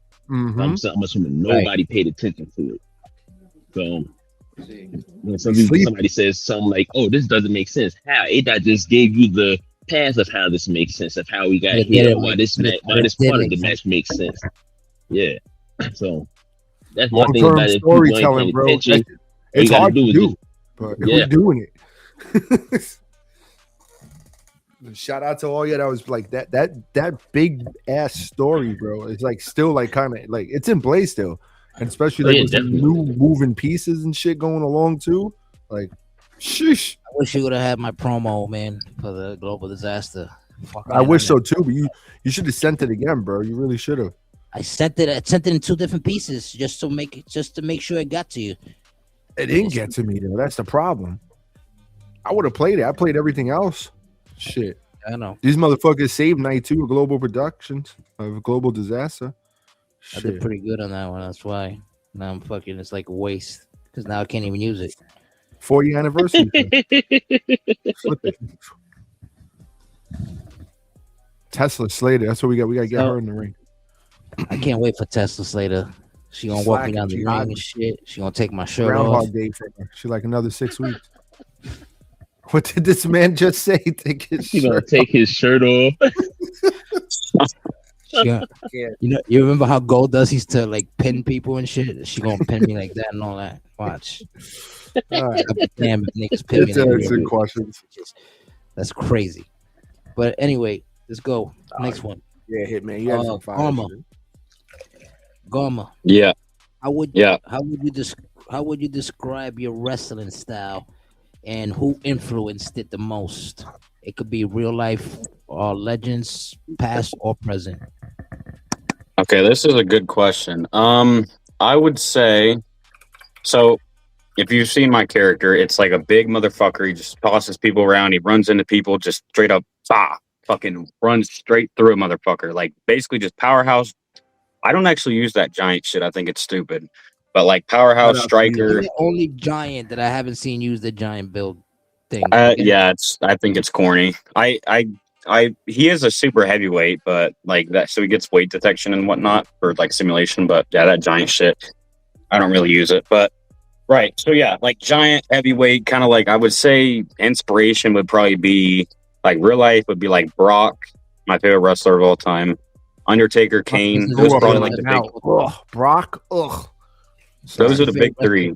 Yeah, hey, and Brock is one of those guys, man. Yeah. I fuck with Brock. That's why Brock was signed to TXT this year. I know it was a big mistake you made. You didn't see your ratings go No, down what? after you made his appearance. Yeah. Brock, Undertaker, Kane, those type of like big like motherfuckers that just throw somebody around the ring. The Big Show. Pretend. You're a Big Show fan. We But got you. Big Show, not Kane- really. I know. Which- Fuck it around. Which Kane? The first Kane. 98 right? Kane. The covered 98. mouth, with the metal thing in the throat, like that one, right? Well, I mean, all types of Kane. I like all types of Kane. Even corporate Kane, I think was cool, but it was kind of weird. But Kane was. I mean, hey, wasn't I hurt. actually got inspiration from that. There was a gimmick I did on NEW where I was like I wore a suit and it was like I basically just wrestled in dress pants. It was kind of cool, but that was on 2K23. I used to but- wrestle in shorts, jean shorts, before John Cena. Okay. This man is crazy, bro. But as for like EFED, like inspirations, don't really have one because I had my character before I joined in EFED. But like in terms of like other Oh, inspirations, so I don't mean to cut you off. When was your character like born? What year? so We- 2K17 was when I made Max Steel, which was like Garmer's human self, and then Okay. 2K20 was when I actually made like Garmer. So but- you didn't have like when you play? Did you play WrestleMania 2000 back in the day and stuff? No Mercy. No, my No, first 2K, okay. my first wrestling game was I'm bugging Legend out. of You didn't even make WrestleMania? it. My fault. I'm bugging out. yeah, Yeah, I'm you missed young, out on but a missed out on a golden time, on Yeah, a man. golden age, What? man. Can you imagine? WWE if Freeman- 13 Woo. and Legends of WrestleMania. I started playing in like 2012, 2013. Okay. You know, All right. like Cool. All right. We used to tell our 7, 8. teachers, "Suck it." Yep. Raise your hand. I got 2 words for you. Oh man. But yeah, that's great. EFED inspiration. Definitely Haley fucking Ramon. You know, I know Oh, man. the guy behind him, bro. We have known each other since 23, but like it's been like our age gap is like almost damn near 20 years, but it's basically like we're the same age because we have a lot that we are not like each other in, like a lot of differences, but so many similarities that those differences are like nothing. Nice. Yeah, nah, like I said, man, for 2 years she was supposed to come over here and she didn't. And you know, I always told DBD because he was like, "Yo, Haley's coming. I was like, "Yeah, whenever she's ready, bro. Whenever, you know." And then the first time I really like chopped it up and heard was the podcast, and I was like, "Yo, it's fucking dope." I like that. The wait. It was worth the wait. No, 100%. I'm not. That's what I said though. I'm not the type to be begging someone to come though. When she's ready to come or when they're ready to come, they come. You know. Cool. Let them know, yo, we're open. We got some spots open, blah blah. But yeah, and you know, that's you know what's another thing, Garmr, that's different between us two, that separates us from a lot of other places. Like we don't discriminate on what your preference is on life. You know what I'm saying? Like if you are, that's your view. If you whatever you are, like that's who you are, bro. Like you know what I'm saying? Like there's people that have like mental health issues. There's people that are actually like on the spectrum, like they literally like they're autistic and shit. And we don't fuck around with those people like in a bad way. We fuck with them in character and shit like that, but we never like cross the line and you know like shit on your preferences or like your diseases or anything like that. Because there's people that really have rough shit going on in life that it's like we could take it to another level and consider that playing, but it's not really playing when you're taking it personal shit like that. You know what I'm saying? Hey, talk your shit, Johnny. There was Hell yeah. Right in 22 DVD. What we did, we had so my wife had to go to Puerto Rico because her mom almost lost her leg in 22. Tell us about that. And tell them about so that. She met like a kid, fucking like a 12-year-old, and he was this 12-year-old daughter. You know, we were like rich or whatever, and it was like, oh. He loved wrestling. She put him on. She let him watch a show, and he wanted to like be part of GEW. He was like the crazy. His name was 787. But he didn't have the game. Didn't have nothing. We basically made his character. Poor. DVD did. Yeah, he was poor, bro, and like he thought we were. I'm like, nah. He thought that we were like rich. He thought that this was really like what it is now, what it's gonna be later on. He thought it was already that. Because he was like, yo, this is like watching real wrestling, and you guys are your own guys. Like this shit is amazing. He loved it. You know what I'm saying? Yeah, we had a few of us all chip in, and we all put money down, and I got we got him, but I sent him the Nintendo Switch, the Splatoon edition when it came out, Splatoon 3, as like a gift to him with the WWE, like of course that last game that came out I think was like 19 for the Switch, but we sent that to him for So that's the kind of shit we did, it's about like family oriented communities is different, He's banging bitches now. He probably got a kid. I'm probably gonna see him when I go out there in a couple of weeks, bro. I'm gonna meet him. But yeah, that's the kind of shit that we were doing for people. Hey, and if we can go back to the hardest thing you said, I think I want to bring up so you guys will probably have heard it from John and probably a little bit from me, but on 2K at the end of 2K 20, I might forget. At the end of 2K23, Shane Crow, right, who was John's son, had passed away. And so that was something that because that happened a day after the last show of 23, which was like Naw's WrestleMania. And I was in that not title match. That was Acumania 6, right? And it was like this whole thing, like Acumania 666. I was in the main title. I had never won the Naw title before. So it was like my big moment. Hopefully I can win this shit. It was like a 5-man match. So it wasn't very probable, but everyone was kind of like behind me, even though I was a heel. And he ended up winning that match. And like he was so hyped because what basically happened is he got into that match because he had won Money in the Bank for February. And he had cashed in for that to get into that match. And he called it the long game, right? So instead of cashing in for that month, he would cash in at Mania. That way he basically like Seth Rollins, but like before the match. And yeah, when we got the news the next day, I was actually, honestly, I think the first person to find out because I saw on Facebook, it was like noon the next day. I was feeling a little bit of type of way. I was a little bit upset that I lost that match, but the next morning I was feeling a little bit better. And then I saw that and I was like, this can't be real, right? This is some weird, like, somebody's hoaxing me, somebody's fucking with us.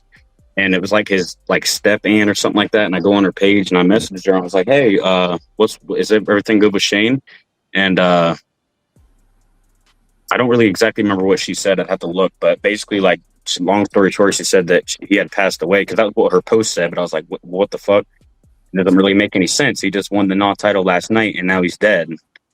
And yeah, that was rough. I was an emotional wreck that whole day because, I don't really want to go into details of what happened, but, he was 19. You could probably, Yeah, no, 100%. but We and know. that's the That's thing what too. we That didn't that speak about really it. hit me John brought it up.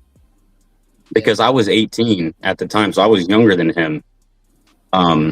And to see, matter of fact, no, I was 17, so I wasn't even an adult yet, because that was April of 2024. I turned 18 later that year, and yeah, so that I think was definitely, like, yeah, Haley hated that day. Like, that was a horrible day. I still think about, like, all that, it still resonates. It still hits me to this day. And that was like almost coming up on 2 years ago in the end of this month. For being a So, piece and of it, shit, for being a piece of shit It was- company though, for being a piece of shit place, like that people weren't really happy about.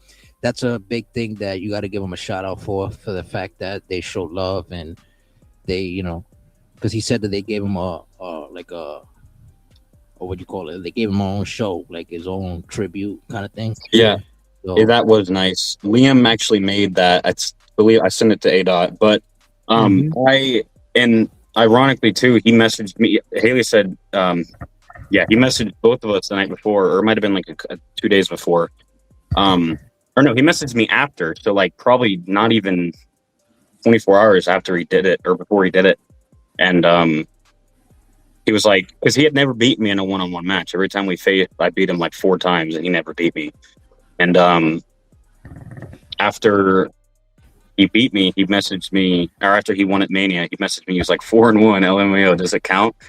And I'm glad I didn't give him some smart ass answer, because I gave him like a kind of a moderate. I just said ish, because it was a 5-way, right? So I didn't expect what was going to happen the next day. I was like, fuck, and yeah, and that's why me and John have such a close relationship, because that's how we met. That's how he got into NEW and all this shit, was because of that. And we, a year later at Acumania 7, we had a match. It was literally the best match on the show. If you haven't seen that, I think I sent it to a couple people, but that match was amazing. Like, it literally personified everything that was our, like, me and John. Like, that shit was a good ass feud. The definition of a feud where it's like the characters hate each other, but the people behind the characters are like close friends. So it's just like, it works so fucking perfectly. But yeah, that, I think that was and he actually won that match, and I was undefeated at Mania too, so that's why it was even better. RKO through the top of the cell, 1, 2, 3. It was literally chef's kiss. It's dope. tell you the truth, that's a similar thing. To move on to that, but like that's a similar thing that we had too, because we had somebody that was part of our community too, and he put a lot of work behind the creating, and he taught us a lot of shit that we didn't know also and shit. And he also got played by somebody that we mentioned earlier, not from the same company, but from another company that we don't fuck with. And I said, like, one time, like it was like, wow, it was like unbelievable kind of shit. But like I remember, like he didn't really like talk much in promos and all that. He didn't really do all that, but he did one like months before, like a couple, like I would say like 2 or 3 months before and shit. And me and him had a real big rivalry. His name was Storm. I don't know if y'all know him, but anyway, Storm, he had a big rivalry. I remember one time. Alpha U. Oh yeah, I knew of him. I wasn't Mm-hmm. really close with him, but I knew of him. Yeah, and I heard about that. Yeah.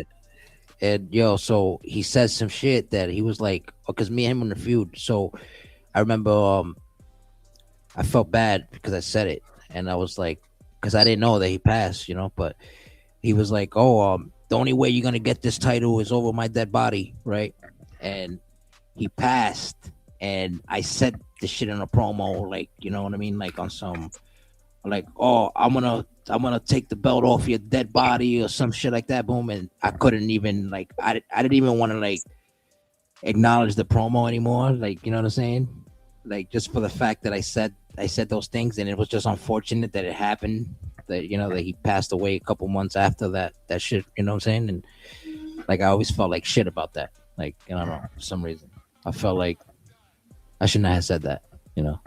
Yeah, I feel that because I was not exactly the greatest person. And you know what? I think a lot of Haley will probably agree that, you know, we definitely were not saints towards, you know, Shane Crow. But obviously that's somebody that I think he viewed me and Haley as like his closest kind of, you know, person to talk to. I mean, we talked a lot. Like, he would message me about, like, there was actually one time he messaged me because Nah had this stupid fucking, like, you could buy a title shot with points and then get like a second. It was like a buy one get one free thing for Christmas, and he had spent like a shit ton of points and had like 3 title matches. And he was like, he messaged me and he was like, "Are you mad at me?" And I was like, "For what?" And he was like, "Everyone's mad at me because I spent like a shit ton of money on the buy one get ones." And I'm like, "Fuck it, dude. It's jealousy. Like, if they had the points and they had the capacity to actually do that, they would have done it. They're just mad because you did it and you took advantage of." I mean, I didn't really like the whole buy one get one shit to begin with, but he did it, and he's just taking advantage of what the Motherfuckers are showrunner. running BOGO sales out here, bro. Yeah, right. But That's and crazy. I told him, I was like, "Nah, fuck him, bro. Like, who gives a shit? Like, they motherfuckers would have did the same thing if they had the opportunity. And if they said they wouldn't, they're fucking lying. Especially with how that show was. Titles was like all that mattered, unless you were doing a storyline." Shit. Word up. So everybody has sorry to move on from the sad things, you know, but you know we have to. Everybody has a defining moment in their effect careers. What's been yours so far that you could be like, yeah, I'm here now? Like a defining moment that made you that. Honestly, so I'll give you 2. I'll give you one when I first joined GW, and I'll give you one when I first joined Naw. So the first one I joined Naw, I would say was probably at Acumania 5, which was on 2K22. I joined, I was there for basically a full calendar year because I joined in April, and that Mania was in March. And I had challenged somebody because I'm somebody that likes to watch back like past shit. Like, I was watching back some past stuff and seeing like some of these characters that were here before that weren't there now. And I came across somebody that I was pretty intrigued by. His character's name was The End. And Okay. basically he was very similar in retrospect to my character. He was very like supernatural, like a lot of like scars across his body and shit. You know, I thought our styles meshed really well, almost like a Kane and Abyss type dream match. I was like, you know what? And I messaged the owner, Don. I was like, hey, you think I could get this guy back for a match at Mania? Basically call him out of retirement. He was like, you could try it. And so I messaged the guy on Facebook, and he was down for it. So I basically got him out of retirement. He didn't last that long afterwards. I beat him at Mania. And the unfortunate thing is that, like, as much as that was my defining moment to basically be able to, in my first WrestleMania with them, beat, you know, a legend that from the past, the match was, I beat him in like a minute and a half. It was stupid, but like, it wasn't, I wouldn't say it was a squash match, but it was like, it was very fast. And that happened the next year too. And that's why John beating me at the Mania 7 was so big, because it wasn't that I was undefeated at Mania. It was the fact that every match I had was under 2 minutes. Yeah, that's crazy. Right. Yeah. And my match with John was like 23 minutes, which in Naw terms is like a fucking 40-minute match. But so that, I'd say that's probably that. If not that, probably my first Naw title win on episode 666, because that was like my hell show moment, like we went to hell for a show. And then as for GW, I mean, I think probably obvious what I'm going to say. I mean, it was like one of my first couple matches. I beat Mad King, and he was on like a streak. I think that was my defining moment for GW, because obviously this was like a big deal. He was with Haley. I had history with Haley. You know, obviously Garmr and Haley aren't really fans of each other. He was going for the what do you call it? Trying to break that Demon X record too. So yeah, that didn't really go that well. But you know, I did break Mad King. I think you said he was on like a 6-episode rate, and I was like, oh shit. And he got on 7. He was trying to get to 8. It. Yeah, he stopped it. Yeah, so I think that was my G. That was probably my two. I'll give you two answers for that because that's probably, That's dope. Yeah, well, mine. I will give you mine. My defining moment was in 20. Was it Who 20 asked you? mid? I have to give him mine. I mean, I'm the. I mean, in 23, I will say 23. Yeah, in 23, because everybody from 22 and up, like A Dot made me a heel in 22. Because I was like, when I first started, I started in 22, by the way.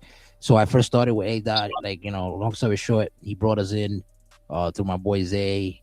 He told me all about it. I was going through some rough shit in real life. I was like, yo, fuck it, I'll do it because it'll keep my mind off of whatever's going on. And I joined and I was like terrible, bro. Like, I didn't know shit about this game. I didn't know nothing. I didn't even know how to make an entrance or like anything like that. I was like a default bullshit guy. Only thing I knew was to pick moves. So anyway, I go and I'm on a like maybe 15 lose streak. Actually, that he's here. He tells you. Bro, hey, am I lying? It was I think 7. It was 15. It was 7. Well, it was, I'm Puerto Rican, so I got to exaggerate. But Make yourself look worse than what you are. Cool. double that shit. Bro, it was bad. The point is, it was bad. Then all of a sudden, like we made a storyline. This is when the storylines first started. He had the interference. The 2K had interferences, and you could pick who you want to interfere in what match and whatever. And boom. He put me in to interfere on my faction that I was a part of, and it was history from there. But I never won the world title ever since then, up till 23, and it was like in September of 23. So I go all year from 22 to 23, and I'm getting like title shots, opportunities, the number one contenders, and all that. I'm winning these matches, and then all of a sudden, when it comes to winning the world title, I lose the world title shot. Like I lose while I'm. That's all I was every time. Every time though. Every time. Every then time. In 23, boom! I stepped it up, and bang! I became like the legend that I am now. You don't want to tell them why you were losing all those title shots? You're just gonna leave that out? Yeah, I want to tell them why. Let me tell you why. Who called you a legend? So the title. The reason I didn't win the title was because I used to always update my call on the pay-per-view day. Like by the time the pay-per-view came around. Wait, tell him what you would do. Tell him what you would do. Good. I would just update the attire. No, you wouldn't. Don't lie. I said this man, you know what he did? I lost weight too. Yeah. Because one of the guys he was fighting was too quick for him. Yeah. Oh my god. Well, the nigga was. Yeah, I was like, yo, what's going on here? And I figured everybody out. Nobody wanted to tell me the thing. And thanks to Storm, rest in peace, man. He came. He was like, bro, you know what's your problem? You're a heavyweight on a powerhouse. I was like, yeah. What's the problem? He was like, that's the problem. I was like, oh. And yeah, that's why like, you striker. Yeah, and I was like, all right. So what should I do? You wanna know DBD's real defining moment is when he finally got the chance to fight Briggs. And Briggs beat the shit out of him. He got his ass beat, but it let him know that he was there with the big guys now. That's his real defining moment. I'm not. I want to give Briggs his flowers in a certain way, but check it out. So Briggs, he like you can't take nothing from him. Obviously, we all see it week by week and shit. Every time you see him, you see what it is. So the thing with Briggs is like I was like. When you're like in boxing and when you have a champion in boxing that's like a superstar and he thinks that he's like the greatest of all time. He haven't fought nobody yet. You know what I'm saying? So that was me. I was on some ego trip shit that I was like, yo, I'm the fucking GOAT here, nigga. Like I beat up 8 motherfuckers to get this belt. First of all, and I defended it like 3 times already. And I beat these niggas that I defended it against. And then all of a sudden, this guy's coming, like rising up in the ranks. Like he's coming up little by little, little by little. All of a sudden, he earns his number 1 contendership. And we go and we give you a banger. I'm talking about we have like an Ironman match. I think it was like an hour or like 40 minutes or some shit. Like it was long. It was a long ass match. Pause. But then all of a sudden, he beats the shit out of me in this match, which he did. He got it. Like I was like, yo, like I never see my core get beat up like that. You know what I'm saying? Because that whole year, like I was dismantling people. Like I was, it was giving you like bangers, but I wasn't getting beat up that way. I was getting beat up in that match. You know what I mean? And then like I think he caused an injury and shit. And I was like, damn. All of a sudden, he wins the fucking world title. And then months go by again. I win the world title again off some other motherfucker. And then it happens that this motherfucker comes back into the mix. And he goes and he beats me again for the title. So I'm like, this motherfucker. And I'm like, yo, come to GEW with this same energy, with that shit. Fucking. He comes to GEW, and I wasn't ready because 25 was a bad year because I wasn't ready.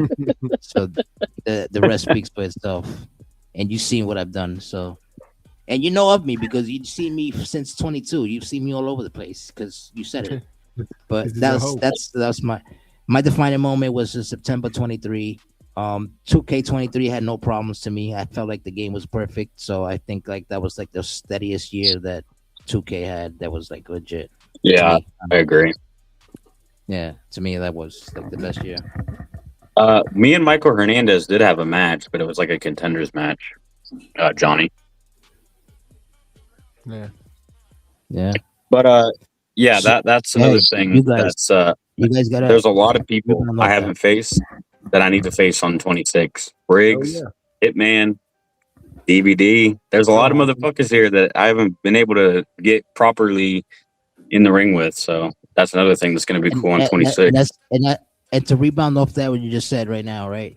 Do you like the A Dot does that like on purpose? Like he doesn't put you like right away against like big names like that, like people you just mentioned, you know, or you one of those people that be like, yo, let's get to it already. I want to fight Briggs. I want to fight DVD. I want to fight, you know, big names like Ego and Demon X and shit like that. Like, because A-Dot doesn't do that. He does, like, what makes sense, he says. A-Dot, you here, nigga. Well, I'm going to explain this shit for you. You got it. You got it down pat. I'm shit. There's not. Yeah, that's the question. I'm rebounding. They won't cross like the mind. He wants to fight you guys. There's no reason that can't happen. Well, 26 is about to begin, man. There's a lot of shit that's going to happen in 26 right off rip.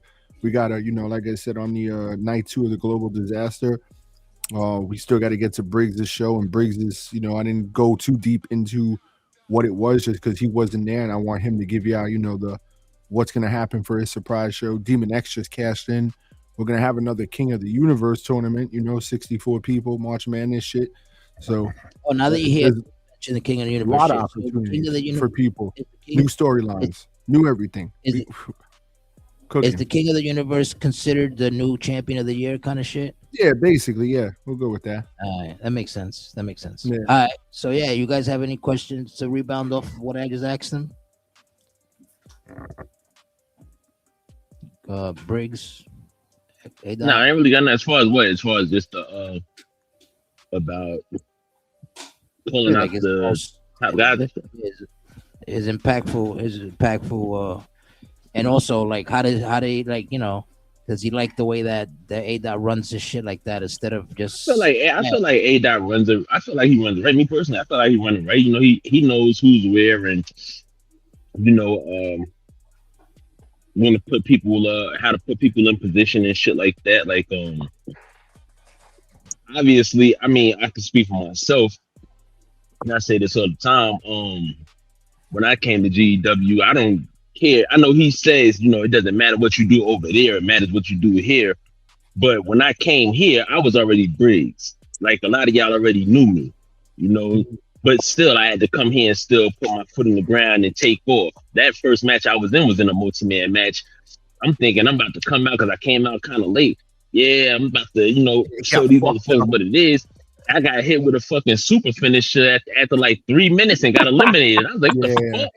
Yo, I was even surprised, bro. I was like, bro, this dude really think I said get him the fuck out of here. Because, you know, all I kept hearing was, yo, yeah, Briggs is cool people, but he fuck with, you know, those other people. And boom, boom. I'm like, all right, I'll give him a shot, bro.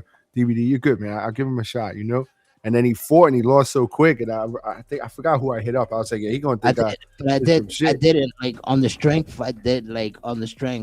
I low key, I went to A-Dot and was like, yo, this nigga's nice. Like, yeah, he did. You know, so I told, like I always say, if you have someone you want to bring him in.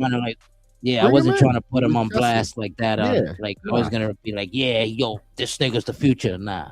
Fuck that. You know what I'm saying? But I told you low key, I was like, yo, this nigga's nice. So like, you want to say, know what you're doing, nice. Yeah. He works. I was like, all right, cool. Man, I like the slow burn.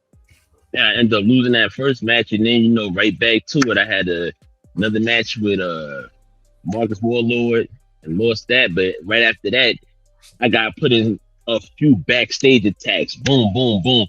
And then it played into a way where it looked like, man, this dude is official, because then I get the matches after that and I'm winning the matches. And those pretty much the only losses I had in 24, making it in the GEW.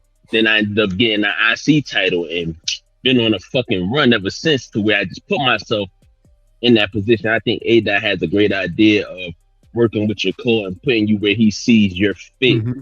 And then building you. You know what I mean? Definitely.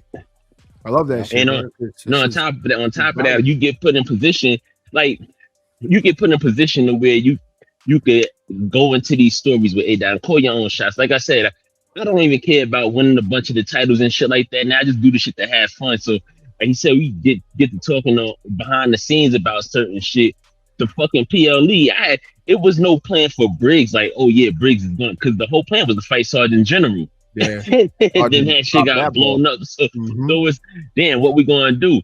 All right, I got this breakthrough title. I said, man, throw about 4 or 5 people in the match. I don't care who. It wasn't no specific names picked, but you see, ended up doing an 8-man match. Cool, give all these motherfuckers a shot. The breakthrough title, as far as I look at it, as far as I know, it's supposed to be that next step to jump you to your stardom or whatever. Yep. I'm fucking gatekeeping this title because I've held it for so long, but I'm already at the top. So, who in the hell wants this shit? Come get it. So it was a thing like that. Get it off of right now, bro. It's crazy. So this motherfucker in the 8-man match, and then boom, I still win that shit. It's like, haha. You know what I mean? So I think A-Dot has a great perspective of where to put you at when you come to GEW, and then where to keep you at, or where to take your core. And then, like I said, ain't nothing but a conversation to have when to be like, hey man, I'm thinking I want to do this. I want to do that. I want to go for this. I want to go for that. And he work with you. Yeah, man. 100%, bro. I love this shit. I love when people bring up some ideas and shit, cook something up and shit. I'm just here to talk shit, bro. Give you the commentary and enjoy the show with y'all. Sometimes when I get videos sent to me, it says that, but he's the biggest scumbag behind the scenes. I won't watch him see. I'll watch him get that same effect, It just, I don't know, man. It's just about having fun at the end of the day, bro. Like, it is. And the losses are key. I don't think people understand that. The losses really bring out the best in you more than the wins. 100%. Like I said, it opens up your creative mind. So. I say a lot of people don't know how to deal with losses. Mm-hmm. It's big. See, I tell you, I jump into an 8-man match and then I lose to Tyler Jones the next day. Now, you said you were going to lose too. Yeah, I knew I was going to lose the match. Now Tyler Jones is hype. He just said, "Oh, how'd you take that loss, Briggs?" Man, shut up. I just fought 7 people the night before. Of course, I'm injured and shit. You hype about that shit? I did it perfect. My plan worked. Hey, there you go. Let's go back to a couple months ago to where I beat your ass in like 2 minutes, where you had the fucking Jordan and Kobe jersey on at the same time, and we don't know how that happened. Oh, that shit was crazy. You remember that shit? Shit on Wish. But it's the shit talking like that for me that builds up the storyline. I could take a loss, but I know how to bounce back from a loss. I could talk my shit after the loss. You know what I mean? Motherfucker, I was just in a match with 7 other motherfuckers. You think I care about losing to you? It was crazy too, because that was a good match too. That 1-on-1 match. Yeah. I could. I thought I didn't get a chance to see it while it was live. Kicked out. I had to go back and watch it. Well, kicked out a few times. I was like, this motherfucker's gonna do it again and win another fucking match, bro. But the same shit happened a couple months ago when I had that match against Demon X, and then the next night I had to fight Sergeant General. We put on the match of the year type shit, The key to beat Briggs is you got to get him in the back-to-back nights. That's it. Facts. You can't get a night off. No nights off for him. Yeah. Hey, Johnny's asking. He says, "What's my plans in future here with GW?" Yeah, that was a good question. Well, so obviously I joined like really late on 25, so I didn't really get. Basically, like 25 was my kind of get to know everybody, who's what faction, who's who fucks with who hates who, you know, who's going to be like a future rivalry candidate. This was like my scope out year. Nice. And 26 is going to be like the full, like, you know, promos and shit and rivalries, and nobody's going to be safe. So I like it. it's going to be a lot of, I think we're going to get a couple matches this year that I've been wanting. But I do like that slow burn shit. I like it's like where you start off and it's like, you know, a couple, you know, eight mans or 6 mans or 4-ways or whatever. And, you know, kind of like throw it all around, give you some one-on-ones. get my ass whooped by Tolos a few times, lose twice. I ain't never lost twice to a motherfucker like that. Yeah, So It's always one of those guys though too. You know? that was good fights, two back-to-back good fights too, bro. I was I was doing the job. I was like Drew McIntyre against Cody Rhodes on that shit, but I was losing that motherfucker like he was going over. Fuck it, let's do a good match. Oh wait, I ain't gonna lie. I'm waiting to see what y'all do with this faction that you plan on putting together. I will say you have some work to do with Psycho. He got everybody calling y'all the HIV. Hey, exactly why. Hey, listen, exactly why though. It's good to have a wild card in a faction because nobody's gonna expect them. Is there anybody else you're looking to? You don't have to say names, but is there anybody else you're scoping out to? Maybe so we have like kind of a few that are locked in, right? So we got me. It's gonna be Liam that's coming in. Okay. I'm not too sure on Haley. I think he's wanting to join and shit. But and then I also got that Liam thing. You shouldn't have blown it up because you should have used it as a surprise, like, oh the fuck, who is this guy? You know, kind of thing. Because A-Dot likes to do those too, but you already ruined it. I mean, we can still do something like that, but it just won't be like a. We still don't even know who Liam is. We don't know how he looks or anything like that. That's true so, too. That's true too. That is true too. So we don't like know but that's the thing. That's why when I did the promo, I like blurred out his face and like I was making him all mysterious and shit. But and then like Evans is gonna be in that shit, or I don't know if he's gonna use Evans, but he'll one of them characters. That promo was like a rough draft because like I didn't know that John wasn't gonna be in because he ended up going with that other group. There was a little bit of like lack of communication there, so that kind of tractions. Like I didn't think John would be in any group, to be honest with you. I thought he was going to stay by himself. The way that I wanted to do it was like we had all that shit. Like me and his son had a big ass feud. Me and him had a big ass feud. So it's like, fuck it, let's bury the hatchet and let's run this shit. But it makes even more sense because now we have like some faction wars bullshit going on 26. There's already that history there with me and him for a match. And then but there's definitely somebody else that I've had my eye on, but Psycho was like the first because originally, matter of fact, I'll tell you the origins of this faction. So when we left NAW, me, Liam, Haley, and Chris, they basically all said that we were like a hive mind of like everyone basically followed when Haley left. It was like she left and then everybody else left, but really type shit. Everyone was already tired of that shit and like basically, matter of fact, that drama started because Brock came back at SummerSlam and they brought up all that lawsuit bullshit. And I was saying, like, well, first of all, who's the fuck on the screen right now? If he's right there on the screen, why the fuck is he's not in the lawsuit, or if he is, obviously it's not true. Otherwise, he wouldn't be on the screen, especially now that Endeavor owns that shit, not Vince. And that's what I told him, and he was like bringing up all these AI articles and shit. And I'm like, fuck you, bro. And then articles. He must be hanging out with DVD a lot. Shit. Yeah, and they tried to basically, and then Haley got into it with his wife and shit, and like Haley was mad that they were all fucking bullshitting with me about me being excited for Brock to come back because obviously I didn't think that motherfucker was ever going to come back with all that bullshit. But, hey, just so you know, fuck Brock. But yeah, and then like because of no fucking lawsuits or whatever, just fuck him. I'm not a fan of him. But like then Haley got in an argument with Lana, Travis's wife and shit, and then that basically led to a big ass argument. And then after that, there was like this buffer period where like wasn't really fucking with him. Like we weren't really fucking like talking or whatever, and he's already had kind of like a sour taste in his mouth because we vote for different political candidates, and that's why I like here because that shit don't matter.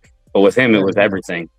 And Yeah, and like Haley said, night it's stoked about his favorite wrestler coming back. A 40-year-old cloud puncher is coming to ruin the night. Literally, that's what it was. I was just Well, hyping the chat, and they yeah. were on some bullshit.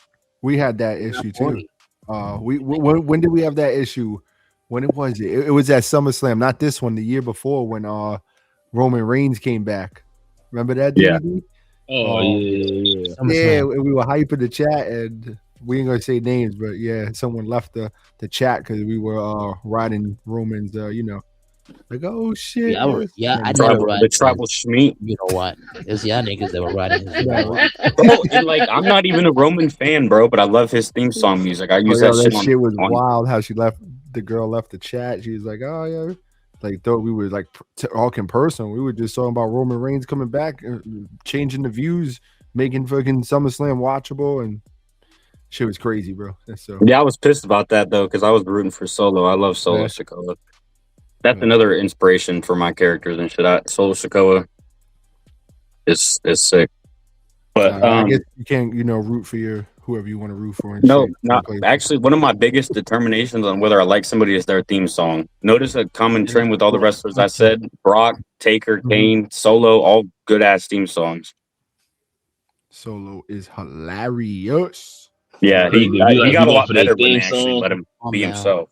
For the theme songs, you gotta ask, where's your passion at? Do you have the passion? Oh my god, don't do that. A-Dot don't got the passion. I don't got the passion. They said that's right. A-Dot lost the passion. They said. Yeah, I lost the passion because I stopped watching wrestling. That's crazy. That is insane. Even though my show is better than WWE, fuck out of here. That's crazy. I don't even know if I'm gonna watch WrestleMania this year. That shit looks like trash. Nah, you guys better stop this. That's when the is no lie. No, for real. When is WrestleMania? What days is it? April 21st. 21st. Yeah, there you go. The 20th and the 21st. It's like a day after last year. I'm watching that shit faithfully. Global Productions is that shit. Unless your niggas got a show, which I doubt. Niggas not April 21st. But I'm not watching it. Real talk. I'm not. It's April 21st and 22nd. That's what he said. Yeah, I think that's what he said. Yeah. April I didn't 4th. even watch the Chamber. I didn't feel like it. I already knew who was gonna win, so why would we watch that shit? Tesla How said, you know? How you know Randy? Yeah, you Randy. I thought Cody was gonna win. I thought Cody or Randy, but everyone else I got right.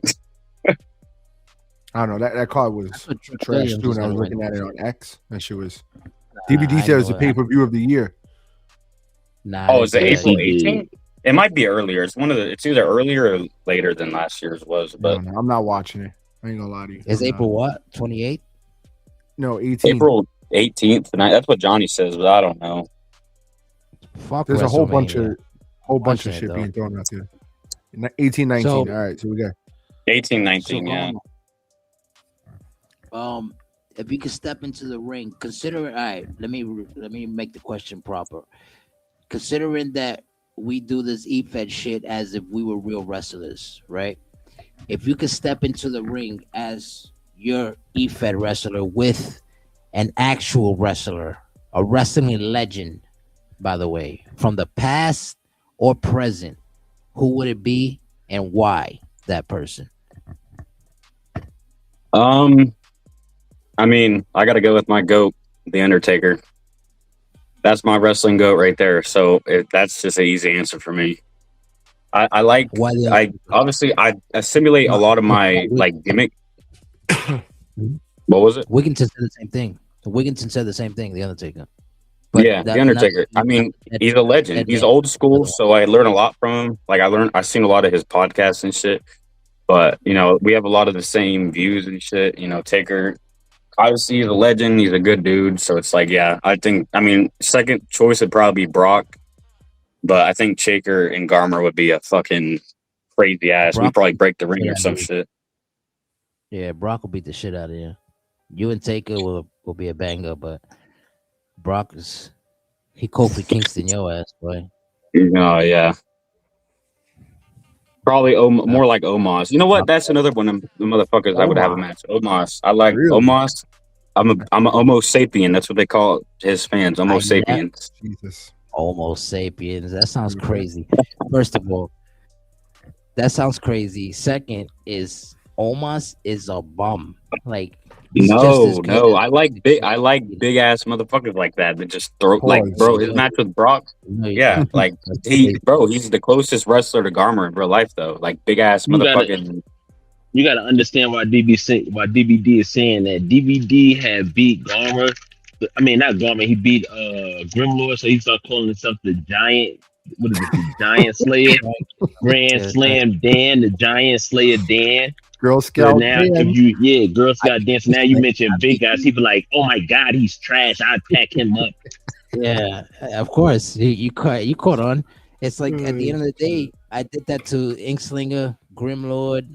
Garma's just gonna be the next guy. That's like you can't be possibly serious Really? stuff with a GSD. No, of course. Yo, I don't know if y'all know, but in it looks like in 2K26 you can bust yourself open. I'm gonna Crazy. be like Ric Flair. I feel like I've seen that because I busted somebody open in a match, but they was already busted open. So I'm like, who the fuck got busted open? Was it me? That I'm watching all my shit, like one of my matches right now, and he jumped from the top rope and hit his face on the, I guess on the steel steps, and the blood just came on the screen. I hope this year they can. I hope this year they really let the managers interfere and shit. Like let them actually do something. I'll test know? that. I'll test that this week. That would be cool. That would They be usually cool. just fuck with the ring, the We'll turnbuckle. put weapons in, and Oh, yeah. And then and if it's not an Extreme Rules match, it's kind of just a waste because the ref will just Mhm. pick it up and throw it out. Get in the fuck. I don't like how you can't hit the ref at all. Like I've had matches where I lose in like 2 seconds because the ref walks right in between you as soon as the match Oh, starts. hell Like what yeah. the Thanks. fuck is that shit? Yeah, that's looking forward to that.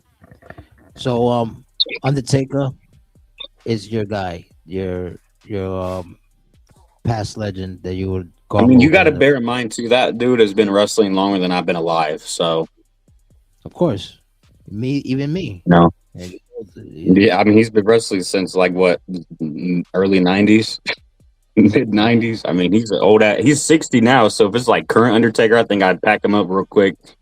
But prime Undertaker, I don't know. That would be a good match though. I'll pack him up when he was in the Attitude Era. I mean, if you want to reference, like Taker is the same age as my grandma, bro. That's insanity. Yeah, my grandma's 60, and he's also 60. It's crazy. That's crazy. So that means I have a your young mom is family. 37. your mom is 37. Yep. Jesus. Jesus. Wow. And you say that and it's wow. I'm sitting here thinking like, damn, because I just hit 43. Like shit, old enough to be your dad. For real. Yep. I'm 40. Yep. Yeah, I got 7 kids, I mean, 7 see- grandkids. Holla at your boy. This guy got 7 kids and 7 grandkids. You heard that? That's insanity. Yeah, ask him how old he is. I'm 40. Oh yeah, he just said it. Yeah. Yeah, that's But, just like too. you know, I'm young enough to be like Haley's son too, bro. Like fuck, like her Yeah, no, his daughter's that's- 20. That's good. That's crazy. Yeah, she just turned 20, she said. Yeah. Said Tesla said I'm old enough to be his mom. It's crazy. You're mature enough to bang with us here, though. You know, like you could keep up. Like you're not. You know what I mean? Like you're mature enough to like understand the concept of what we do. Oh yeah. I mean, if you just ask Haley, like I'm mature. Like I understand. You know, I have a large vocabulary and shit. Like I know what I'm talking about with this shit. That's I got good. dogs too. You heard it, man? He said 18, 60, 50, 12, 11. You heard? Play that lotto. So That's niggas is crazy. Demon, you know what? We're gonna have to work out a storyline where we figure out what the fuck is because you know what? I've actually had scenarios like that in no, there's been like other motherfuckers that would join that was like demons and devils and shit. But the way I look at it is like different universe type shit, you know, multiverse type shit, you know. You could have two of the same type of gimmick and it work, you know. everyone's a fucking demon nowadays. Shit. Yeah, Hey, everybody it's not has- really surprising with how the world is. I mean, shit. You right. Yeah, I think that's like that's you have to create some kind of a demon code once you get this game just off GP, you know.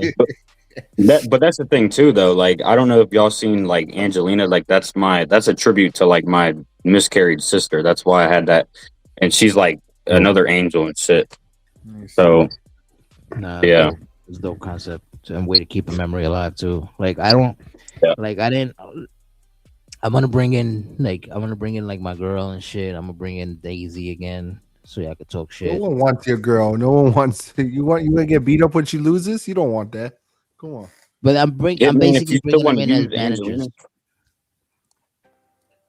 Hitman. If you still want to use Angelina on ASW, you can. But I think I'm going to use because well, to be fair, I don't know how many cards we're going to be able to use. So there's 200 slots, but Yeah, we'll see. We'll work it out. I'm gonna get my books and everything ready, and I'm gonna drop some more statements this week on the Discord and the Facebook and shit and see. But yeah, we got to work Really with. getting the window open, so you know. Oh yeah. So next question, right? What are you planning? What do you plan to bring into 26 now? That's different. That sets you apart from everybody else, because obviously you have like a demonic kind of character too. So, like, how would that separate from like the Demon X's, from the Reapers, from the whatever SGK is, shit like that? well, I guess the best way to answer this question would be Sick as an idiot. Because I don't know what well, SGK okay. is. You also Like, got to you bear in guys mind, I don't know what like I'm not too versed on those other characters to begin with, so I don't know how different I am or how similar I am. So like that's kind of a weird, like a hard question to answer because I don't know a lot about these other characters like Demon and other people you said. Because I haven't been here for that long. I haven't even been here for a year yet, so I'm still dipping my toe in the water. That's why, like I said, slow burn. You know, like I'm in these like multi-mans or like these smaller titles and shit, just working my way up. But that's the thing though. Like it's gonna take me a while before I understand everybody because I got to the point in Naw where I knew everybody's character. I knew what their gimmick was. I knew their finishers. Like it'll get to that point with this show, but obviously that took like a year and a half, 2 years before I got all that shit down pat. Most definitely. right. Yeah, But that makes like sense. compared to 25, like I said, 25 was like my dip my toe in the water year. Like I was new. I was just trying to figure out who everybody was and shit like that. The 26 is gonna have a lot more like promos and like obviously that faction shit is gonna be like something new to dig my teeth I can't into. wait to see. I can't wait to see what you and Psycho, what you can make Psycho, what you can do with Psycho. Like, I know you could like you giving me the vibe that you can actually bring the best out of him. So maybe that's why we always underestimate him. Maybe you'll do something that like trigger him and make him be the best Psycho we could ever see. Like because right now he's like a laughing stock and like I like mean, you said, hey, he's bullying look him and at shit. I'm not a big fan of him, but look at Jey Uso, right? He joined the Bloodline, and after he left the Bloodline, he won the world title, beat Gunther at Mania. I'm not a big Jey Uso fan, but that you can't really deny that. Yeah, Obviously, I I don't think know that how was a long part. Psycho's been here, but Oh, that's kind of because like I said, he reminds me of somebody that was in A&W that kind of always had everybody against him and shit. And like, he didn't win a lot of matches, but he was always consistent. He was resilient. As But the much as like, thing, the thing is, Psycho has everybody against him because Psycho be against everybody else. Like you been here a while, so I'm pretty sure you've seen it. Everybody could just be chilling and talking shit to each other, and Psycho wants to fit in, so he'll jump in and start talking shit. Nobody talking shit to Psycho, but Psycho just be right, like, "Fuck you, exactly, Briggs." Yeah. exactly though, because Garmer likes that kind of like fire. I guess it's like hellfire, right? He sees that and he's like, hey, this guy will be good if shit goes south.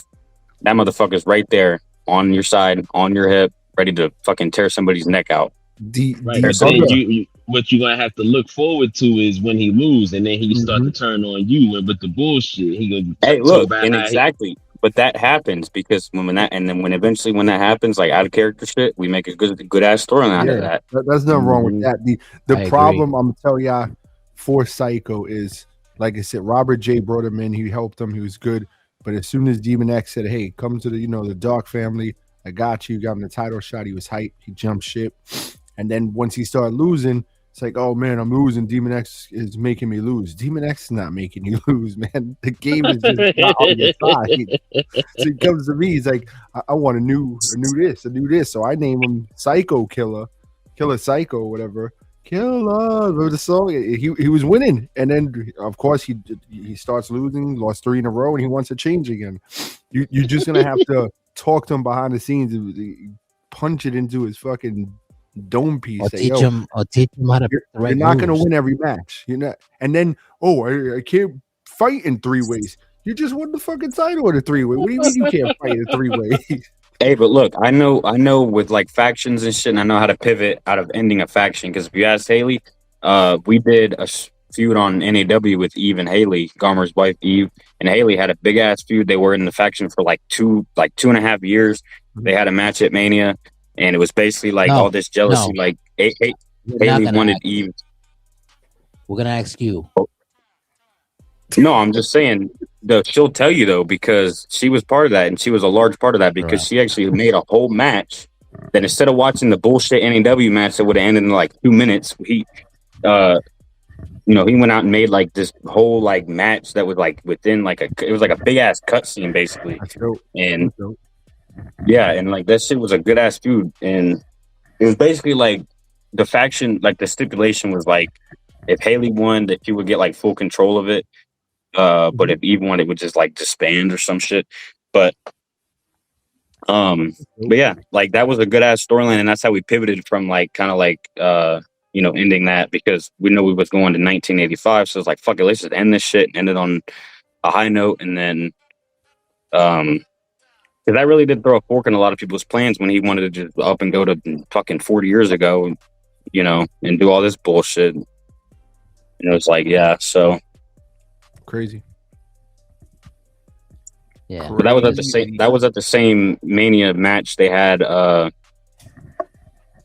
Me and John had a match. But that in the ending of that match was cool too, because I was like, I found a new submission for her before, like for Eve, and I was like, what if we do it to where it's like the end is like she's got her in the submission, but it's like Haley's not going to tap out and submit like defeat or some shit. So like, fuck it, have her pass out. Have her go out like a badass, because I get inspired by shit. I saw what happened at Elimination Chamber in real life when my phone just fell. But in real life, when CM Punk got choked out by John Cena with the STF to win the chamber, and I was like, what if we just snag that idea and do that, and let's do that shit. So I was like, Haley ain't gonna.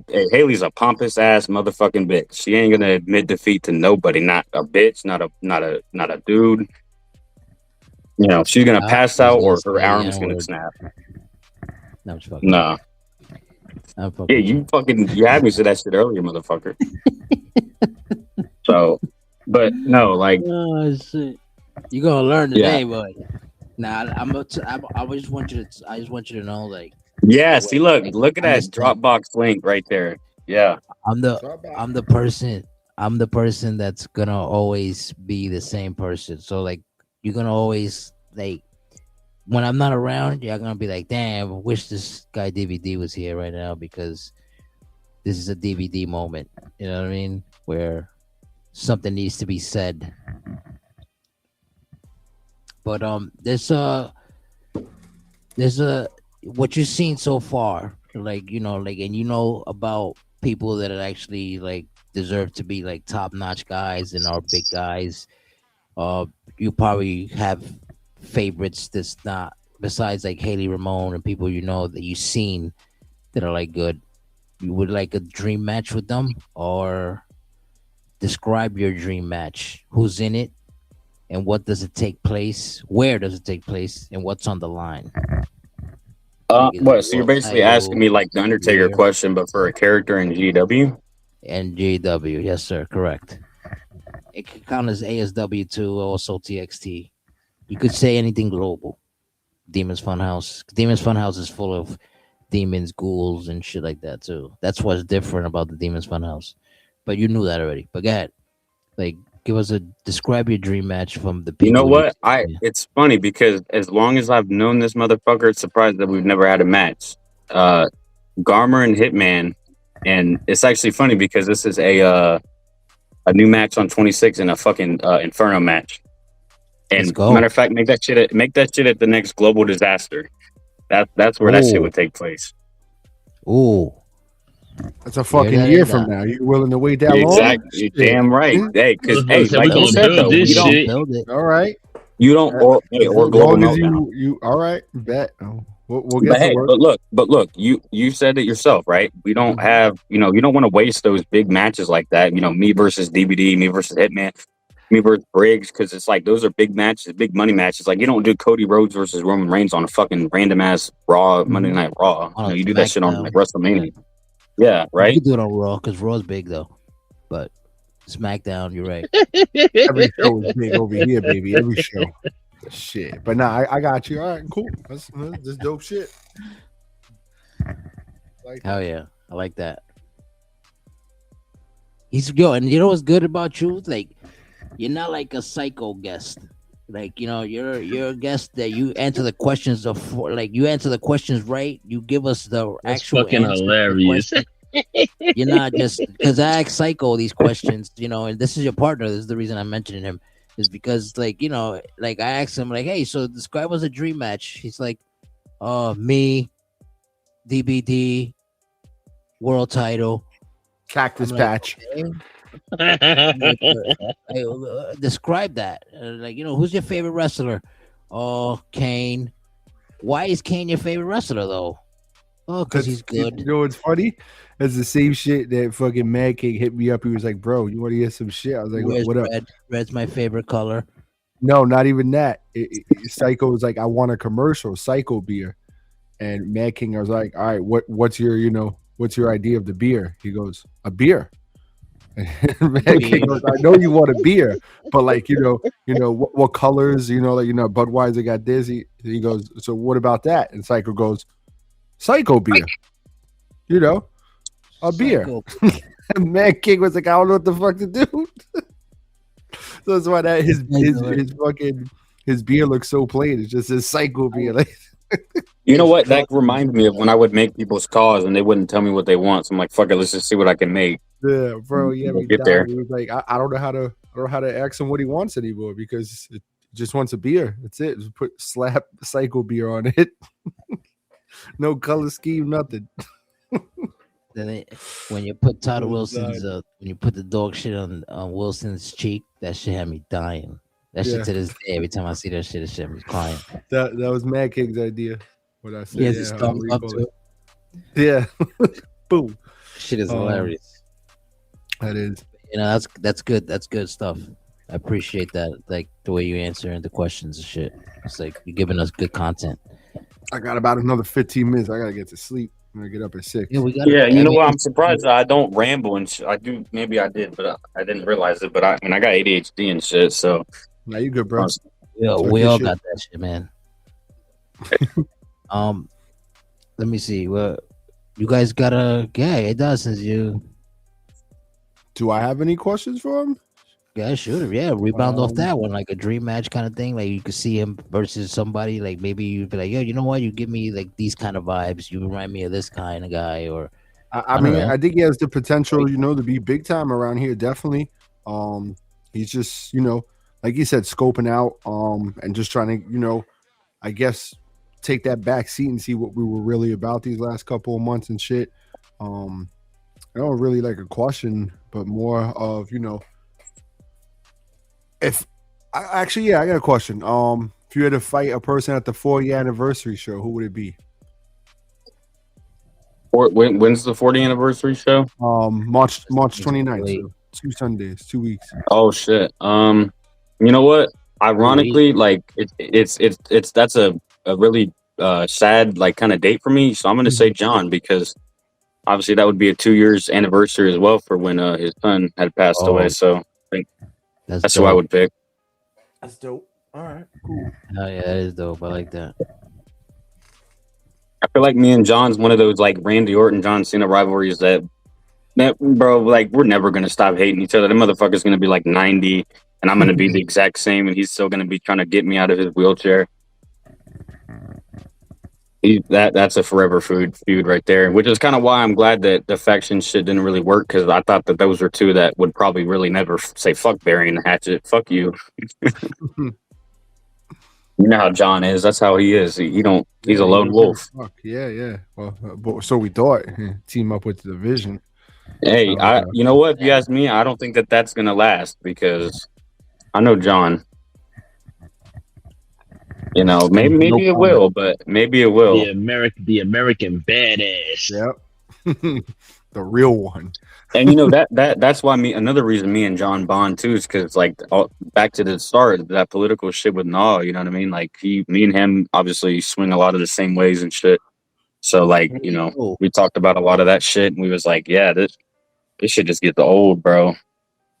It's just like, yes, that's some fuckboy shit. You guys be saying some Congo shit, boy. Say what we say, how we say it, boy. You know what I'm saying? So let's. Oh my god! Stop it. Before wild tonight. this, so before like, there's where can you describe your signature move and your finisher? How'd you come up with them? Like, what's your finisher and your signature moves called? So I have a couple of them, right? So I'll start with the signature. So the signature, I use a couple of signatures. I'm sorry. John. Oh my god, Johnny's crazy. Go ahead. So obviously one of my finishers one of my signatures is the low blow, right? I think somebody said, I think it was DMK, was like, you know, a lot of people use it. I didn't even know that. I've been using the low blow since like 22 or 23. Because I'm like, well, my character's a heel. My character's like literally Satan. So I'm like, fuck it, let's break the eyes and punch him in the dick. That's basically the story to that. He's a cock shot, right? Yep, exactly. And I feel like he would play dirty like that. Garmr would 100% punch somebody in the dick to get an advantage. But, you know, and then one of my other I'm trying to remember what I got. Oh, and then my other signature is it's like I run at them and it's just like, boom, they fucking hit the ground. And the ring like reverberates. I love that move. That really doesn't have a backstory. I just thought that was a cool, like, Garmer's a big ass dude just running at you like a fucking cannon, just straight into you. So yeah, that doesn't really have like a backstory. I just thought it was a cool move. And then the intercept. Okay, so like my spear that I do is actually, so that move came out on 2K20 as DLC, and the original show I was in before I got into the E-Feds on 2K20, and before that was a buddy of mine. And that's why my name is actually GEW Garmr, because that's like his like clan thing. And it's a dedication to his cousin that died in 2009 of muscular dystrophy. And basically, like his cousin's call in the show is also like, you know, like my brother in the show, like an angel too. He's basically like the angel Michael, and I'm like Lucifer. And he always used that spear because it's like it always kind of reminded me of like a more vicious like Roman Reigns spear. And obviously Roman Reigns back then was like the top babyface when we started that shit. Or even like a Goldberg spear. But yeah, I use that as like a tribute to him. And then obviously it's just a good move too. It's clean as fuck. Like it's just put motherfuckers right in half. It looks like a fatality from Mortal Kombat. But I know what you finish. mean. And then the choke that I use where I pick them up and I ragdoll them for lunch money, that was actually not my idea to use. I used it on a previous call, but like I never used it on Garmr until like 23. Or actually, no, I started using it on 24. Because 24 was the year where submissions were popular, so I started to get on that train. And I'm a especially submission in specialist, bro. The submissions were fucking corny on 24 for that show. Mm-hmm. But everywhere. I wanted to turn commissions off in 24, bro. I got yelled at. They said, "No, you can't do that." What the fuck you mean I can't do that? Yeah, they were bad. Yeah. But I used that because actually I got that from another person that was in Nah. He basically was like, "Yo, look at this move." It's like he basically just picks him up and just shakes him around. Like obviously Garmer's like 7 feet tall, so it's like any person I pick up, unless they're also 7 feet tall, it's just gonna dangle off the ground as I'm just choking him, like choking the shit out of him, like Tap out, motherfucker. And it's like they don't even tap out, they just fall. It's like I just killed them, took their soul. That's why I say I take their soul, because it literally looks like I just basically choked them to death. But yeah, and then the Hellbow is actually the finisher that I was using in real life when I was training. But I got that from 2K. It's basically just throw them in the corner, bounce them off the ropes. I bounce off the other rope, and it's like just a swift like elbow. It doesn't look that good, but it's really the only one that goes off both ropes and shit like that. But yeah, Haley actually coined that move, the Hellbow, because originally I didn't really have a name for it, but I think it was like just one random show we had, and I hit it. He was like, "Damn, that's like a Hellbow," because it's an elbow or like a forearm, but it's like a rolling elbow. He's like, "Damn, that's a Hellbow," and I'm like, "Damn, I didn't think about that," and that's basically where I got that from. So that's inspiration I got from Haley. And I think that's literally and then I used a tsunami just because Garmr coming off the top rope as a super finisher is funny. So Big red pimple. yeah, love you too, John. Fucking asshole.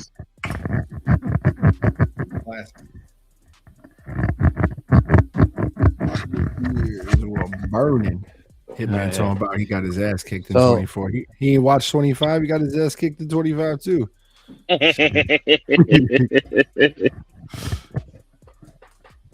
Hey John, if you're just tuning in, you got a lot of shit. If you watch the VOD on this show, bro, like I just shot a shit ton on Nas. So I got you, Garma. John, you better watch the fucking VOD. You hear me? Before you get smacked around in the trailer park. I got you.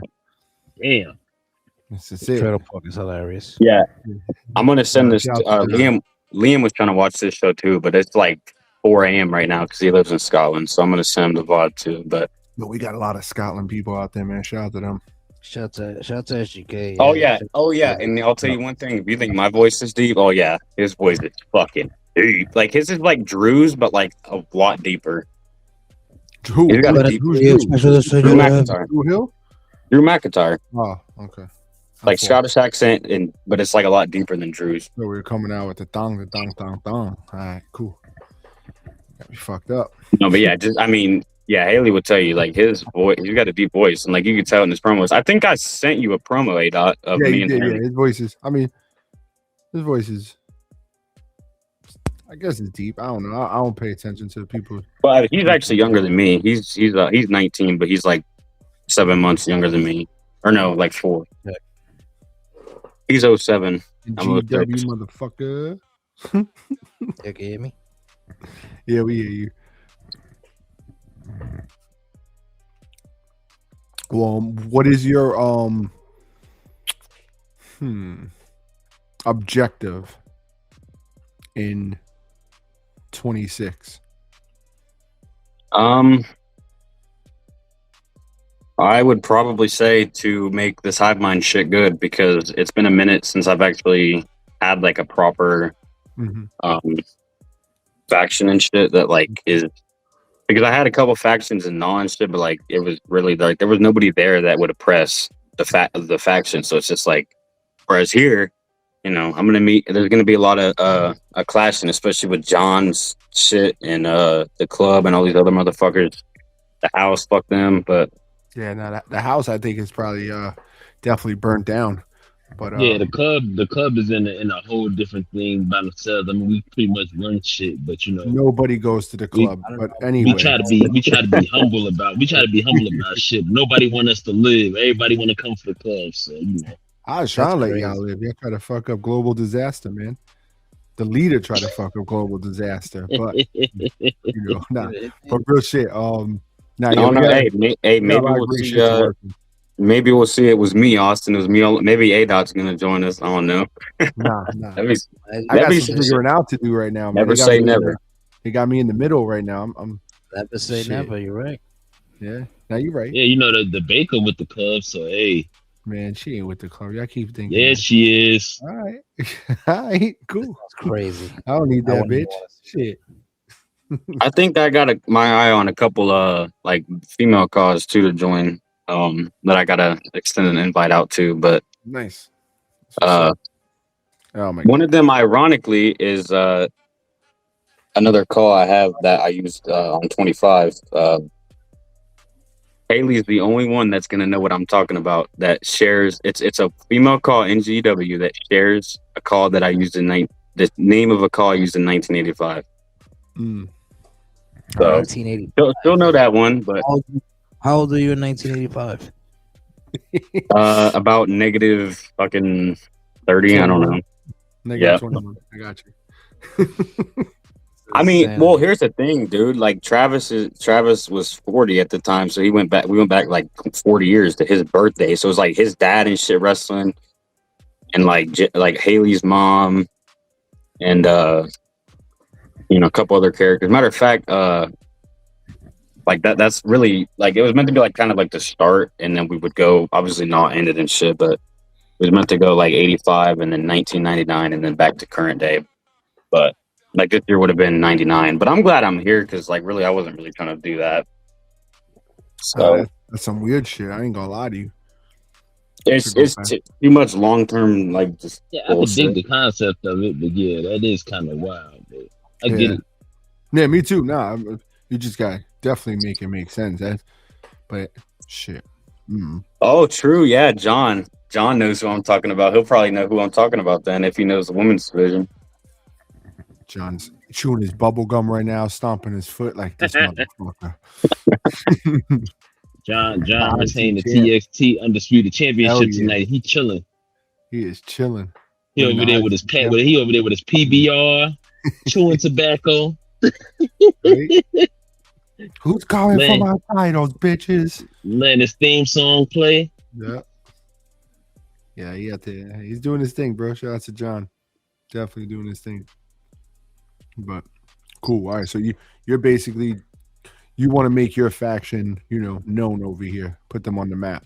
Yeah, obviously that, and on top of that, definitely want to get some of them dream matches in. I don't want to waste it on some random show, but definitely no. We'll build up. Like I said, plus, I even the short time I was here on 25, I got a lot of title collections, so let's add more to that good shit. matches too. So I mean, look forward more to I don't think there was a bad match you were in, even with the ones you lost. Like they could have went either way, and they put on. How did you feel about Global Disaster as a whole, and your performance at Global Disaster? I did like that show. So the match I was in was like that 8-man at the end of night one, which I like that because as much as I like 8-man, that. But at the same time, it was also the main event. So first year, I'm in the main event of this shit, even if it's night one. Main event's a main event. Oh yeah, man. And I made the final four realistically, and like as soon as I went out, like that shit was like bang, bang, bang. Like that match was up around like 5 minutes. So like as much as I was the final four, I was basically like just a little bit more luck. I could have won that shit. And I'm telling you one thing, I would not have lost the next night. So, well, I want everyone to get this straight because everybody. Even fucking Demon X was like, I sent him the pictures and he's like, "Yo, you got the wrong champ." I was like, Briggs' title was not on the line on night two. There was no title. Tyler Jones ain't the champion. That's cool. Hey, because Briggs wouldn't have made it, I would have taken that match right there. Hey, shit. But we would have made it a triple threat. That's what we would have done. He never said the title was on the line. He just said that Briggs was, So talking about that, right? So those guys that you saw. So those guys you saw in that 8-man match, out of all of those guys, Briggs is basically the one guy that you want to see one-on-one as a dream match one day too, right? I mean, yeah, mostly because like I'm gonna be real, like I don't even know I don't even know a lot of the people that were in there. Like I've literally never seen like half the people that were in that match. Yeah, you're new guys, so new guys really don't have to like you got the pass of the fact that you don't know every single person like that. But you do know actually you can see it's not like a shade to other people. Like for example, like people you don't know. For example, Chiba was cool. I'd like to have a match with him. I honestly can't even remember who the fuck was in that match. I got big ass. Then you got that match too, like JMG, Crimson was in that. Up and coming superstars, yeah. Those are up and coming guys, so you wouldn't know their names either like that. But like it's like who Briggs is. You know what I'm saying? You know who basically, Tyler Jones because he's always like being mentioned. You know who Psycho is too because he's always being mentioned and shit like that. But then Bombshell, Wolfie. I got history with Wolfie even before here. yes.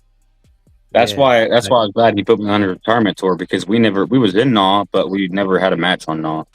So that was like our first match. And I know I had a match with him like a couple months ago, and he won. So we ended up one all. So maybe we'll have a. I know he's retired, but shit, maybe we'll have a rubber match. Well, Tony Tornado was in that match too. We still have the Hall of Fame introduction to do, so we might see Wolf one more last time before then, it's goodbye. But it was like an honor to have Wolf Danger as like me as his last opponent. Cause and I will say like Wolf in NAW was like a lot like Psycho, believe it or not. Like he was kind of like the guy that was like you guys say the Psycho like instigates a lot. Wolf didn't really do that, but like he definitely got instigated on a lot. But he held his own. He was always a face. That was the thing. Skin though, because we did that to him in 22 over here. Yeah, we did.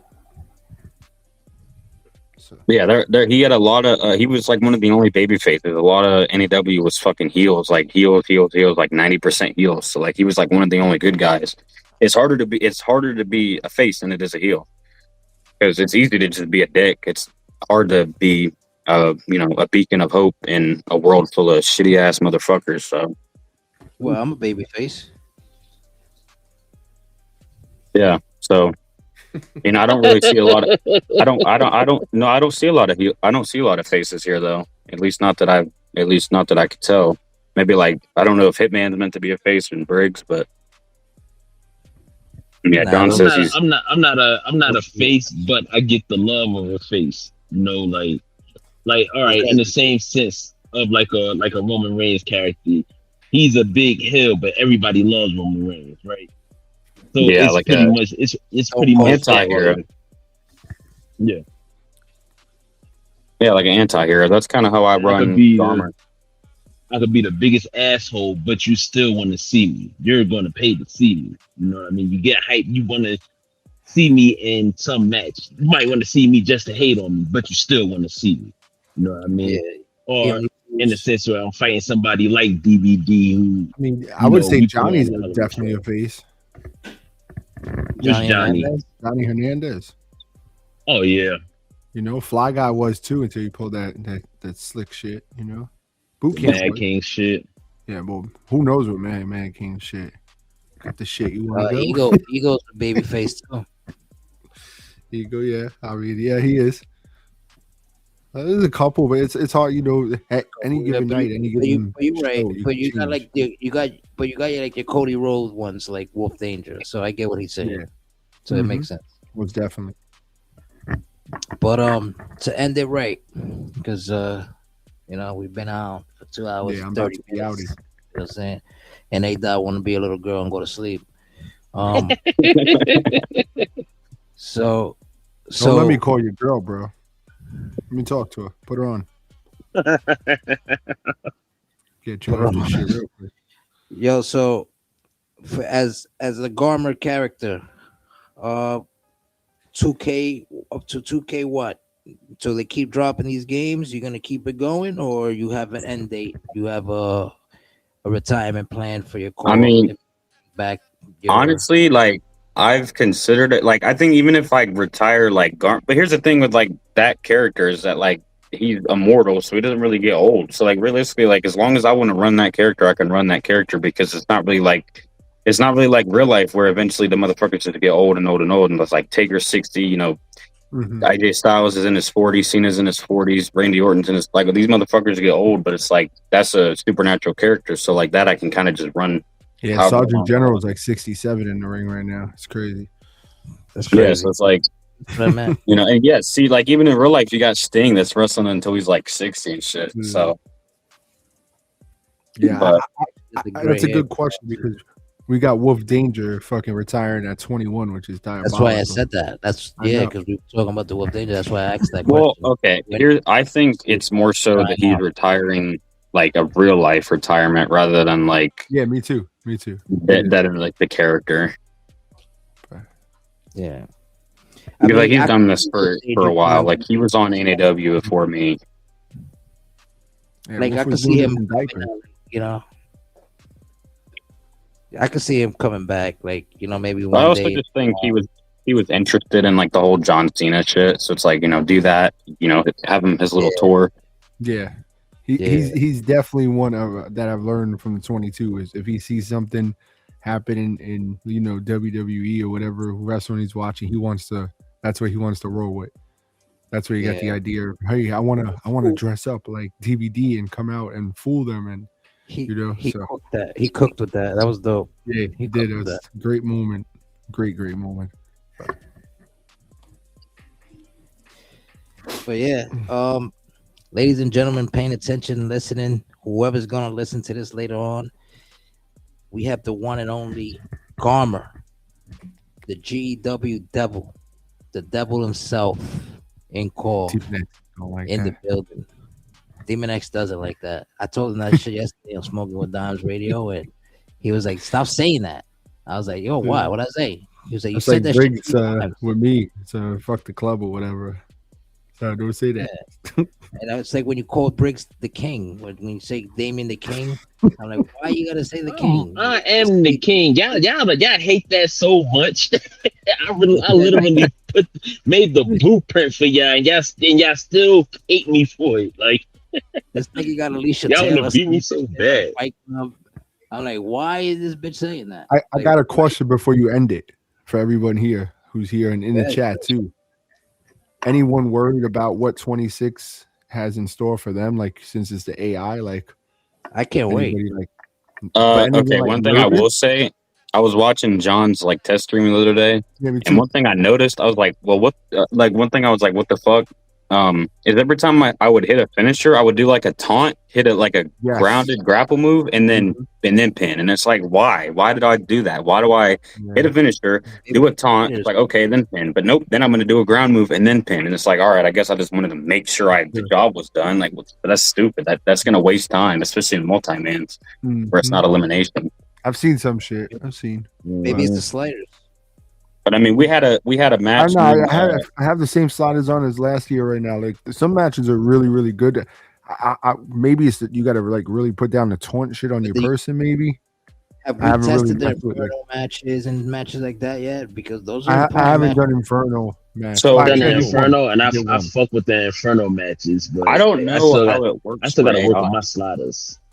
I don't know how it works for AI, but like when I was playing one of the matches, it's like you do a bunch of slams and shit, and the flames go up, and then it's like a rumble. Basically, you could just toss them out. Toss them over the top. Yeah. That's the only part that I really don't care about is just the ending, but the matching itself overall is fire. Yeah, you know, you're watching it AI versus AI. Yeah, my Inferno was I think 15 to 17 minutes, somewhere around there. They were outside for a little, and then eventually inside with the slams.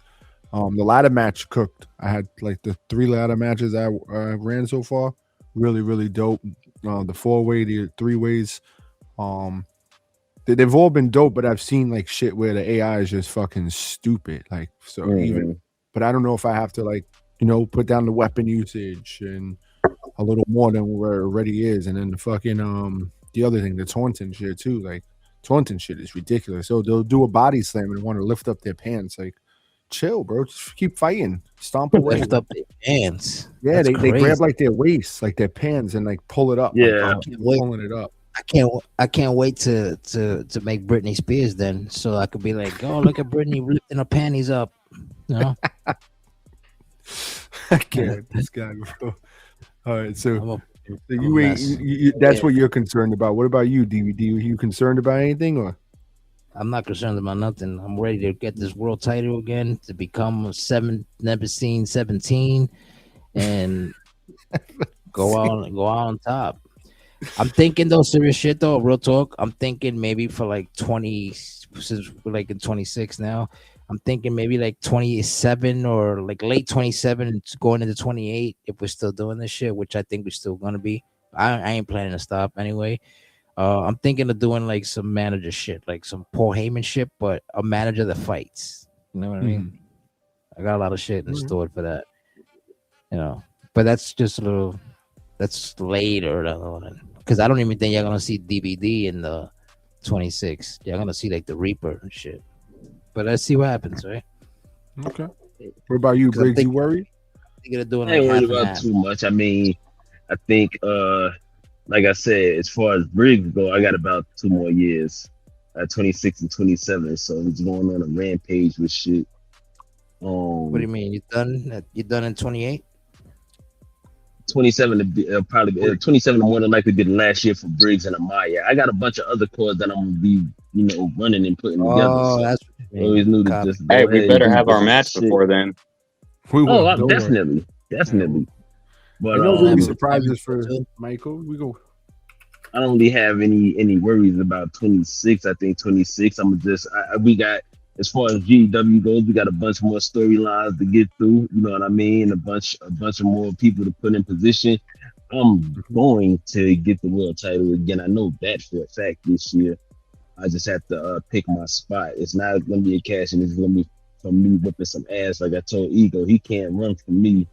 He gonna have to see me. And whoever else is in contention for it, But shit, you just having fun with this shit. That's about it for me. I'm Nice. actually up sitting here working on my Briggs moveset now, so I can get him all set and ready. So once you get ready to do the anniversary show, you'll at Yeah. least have him. Nice. You know what I mean? Awesome. That's No, I fire. don't know. I don't know if anybody will agree with me on this, but like, it's like you get an idea to make a call, you do everything. It's like, oh fuck, now I got to do the moveset. Yeah, the moveset Yeah, always man, that takes shit is the forever. worst, bro. Yeah. It takes so long. There's so many That- fucking moves. I don't like the entrances either, dude. I ain't gonna lie to you. The entrances either. You know what? I'm an entrance guy. I think Yeah. you could probably guess that, but I Yeah. mean, it does get annoying, especially when half the fucking pyro doesn't work. That's Yes. great. Yeah. Thanks, Yeah. 2K. It's always something with 2K, bro. Always. It's never fails, bro. It's never gonna fail. Never. But all right, cool. That was my question to see. I'm excited for it, man. A lot of like Briggs said, a lot of shit we have to address. And that's it. We're gonna Get rock done. and roll. Yeah, man. Oh yeah. Always Oh, yeah. a show and a show, a Yeah. story and a story. That type of vibe. Yeah, I mean, shit. So We about to cook. well, We about to cook. before we leave, so Garma, you don't got any questions for any of us three here? You have maybe a question. See, this or is two? going to be something where I think of something, or I don't think of something right now, and then like 10 minutes later, I think of something, and that's why I. Write it down. That's Um, fair. Write That's it fair. down. I get that.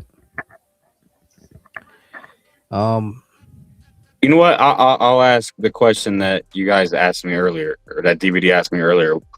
So like I said, The Undertaker and Brock and Kane. Like, what is for your character, y'all's three like inspirations, or like it could be 1 to 3 people, like characters or like wrestlers in real life, or Mhm. or shows or what? I got you. You want me to go first? Or you guys Go Yeah. first. You go first. I'll go first. All right. Well, I got my 3 guys that I would say there's like fused to make my thing is Hulk Hogan, but Hollywood Hogan, like the Exactly. I see Hollywood. Yeah. you I gotta- don't want to be a yeah, 'cause- racist. I got him. Yeah, you gotta be, can't be the other guy. Hollywood Hogan, Razor Ramon, and Roman Reigns.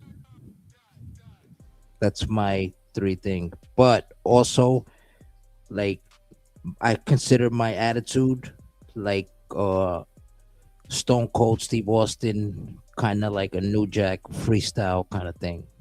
Like, I don't give a shit kind of thing. That's 4. That's you can't. what I Yep, you can't. You can't do. You this. get so you then give me the Rock I will vibe eliminate. more I, than I will. Austin.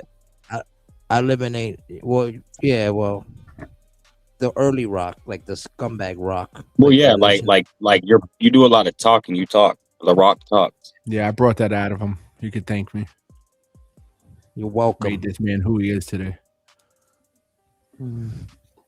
Yeah, but that's my I take 3 a lot guys. from like Aleister Black too. I like the creepy at like Bray Wyatt, bro. I like them creepy ass characters like Yeah, the that's Fiend, SGK bro. I love right that there. shit. What's SGK? Yeah. Shit, for me, I don't know. It'd probably be Stone Cold. Definitely Stone Cold. especially this year. This year is gonna be raw, uncensored. A Dot, give a fuck. A Dot, that's it. Stone Cold when he joined the power trip, when he beat the shit out of Lita. That's why he be smacking bitches. Yep, shit like that. Jeff Jarrett too. The don't piss me off shit. You know, got that vibe on me. I would go with those two really, and then of course, you know, they're gonna call me the Vince McMahon. So Vince McMahon, Greatest villain of all time. that's it, man. That's me. 100%. One of the I greatest can't. I storytellers. really don't have a set for Briggs. Like I was inspired by a lot of people. Just because I come from the fucking 80s, you know, so I've seen a lot. Like one of my favorite wrestlers are Bret Hart and Sting. You know what I mean? So Nothing wrong with I that. take from them, but I also love The Rock too, right? But then I'm a big Brock Lesnar fan as well. Hell yeah. That's where you get the power big from mistake Briggs right from. Is there. like a Brock Lesnar type of vibe. But I could be all over the place with it. But it's a accumulation of mostly those guys that's my favorite wrestlers, just picking from back then to now to even some Roman Reigns in my shit. You know, like I said earlier, I'm a heel, but I'm loved. Mhm. You know, everybody wants to have Briggs on their show. Everybody wants to see Briggs in a match. You know what I mean? So, like I said, it's just an accumulation of a bunch of different people. I can't necessarily just say it three. I would like to say Vince McMahon my damn self, but I'm not Vince McMahon. I just think he's the greatest villain of all time, and that's what, in my opinion, that's if you're a heel, you strive to be that. You know what I mean? You strive to be that hated. I want to be that guy that everybody hates because I don't give a fuck. Yeah, I mean John Wiggy got that on his right now on his Yeah. he's stepping all over that. I think what DVD fucked up on not mentioning himself in the same category as Goldust. He was a big Goldust fan back in the day. That's wild. Let me stop fucking around with him. That was good, right? Shit. Dustin Reynolds, how dare you? Yeah. Man. Nah, but we about to cook, man. We about to cook. Val Venus kind of vibes. Hello, ladies. Hello. Yeah, definitely. Right? Yeah, I can see that. Don Dust. Nah. I'm dead. I'm done. Yo, take that. Matter of fact, you're fired. You're fired. Hey, terminate the contract. All right, I gotta go, bro. I'm done. You Real wrapping it talk, up? we all gotta go. Yeah, we're wrapping it up. So, Oh, shit. gentlemen, again, I would like to thank everybody for tuning in. This was another episode of that This and That podcast tonight with the one and only, the devil of GEW, the devil call, Mr. Garmr himself in the building here tonight, speaking that shit, talking that shit, because we here smoking dimes and This and That podcasting. And we had our special guest commentators. We had Ego the Prince. We had Demon X. They didn't stick around long, but we ended it with A. Jizzle and Mr. Damian Briggs. You. And you already know. This is that This and That podcast where we speak about it so they don't have to whisper about it. But we out this bitch. You heard? Peace. Peace. Peace.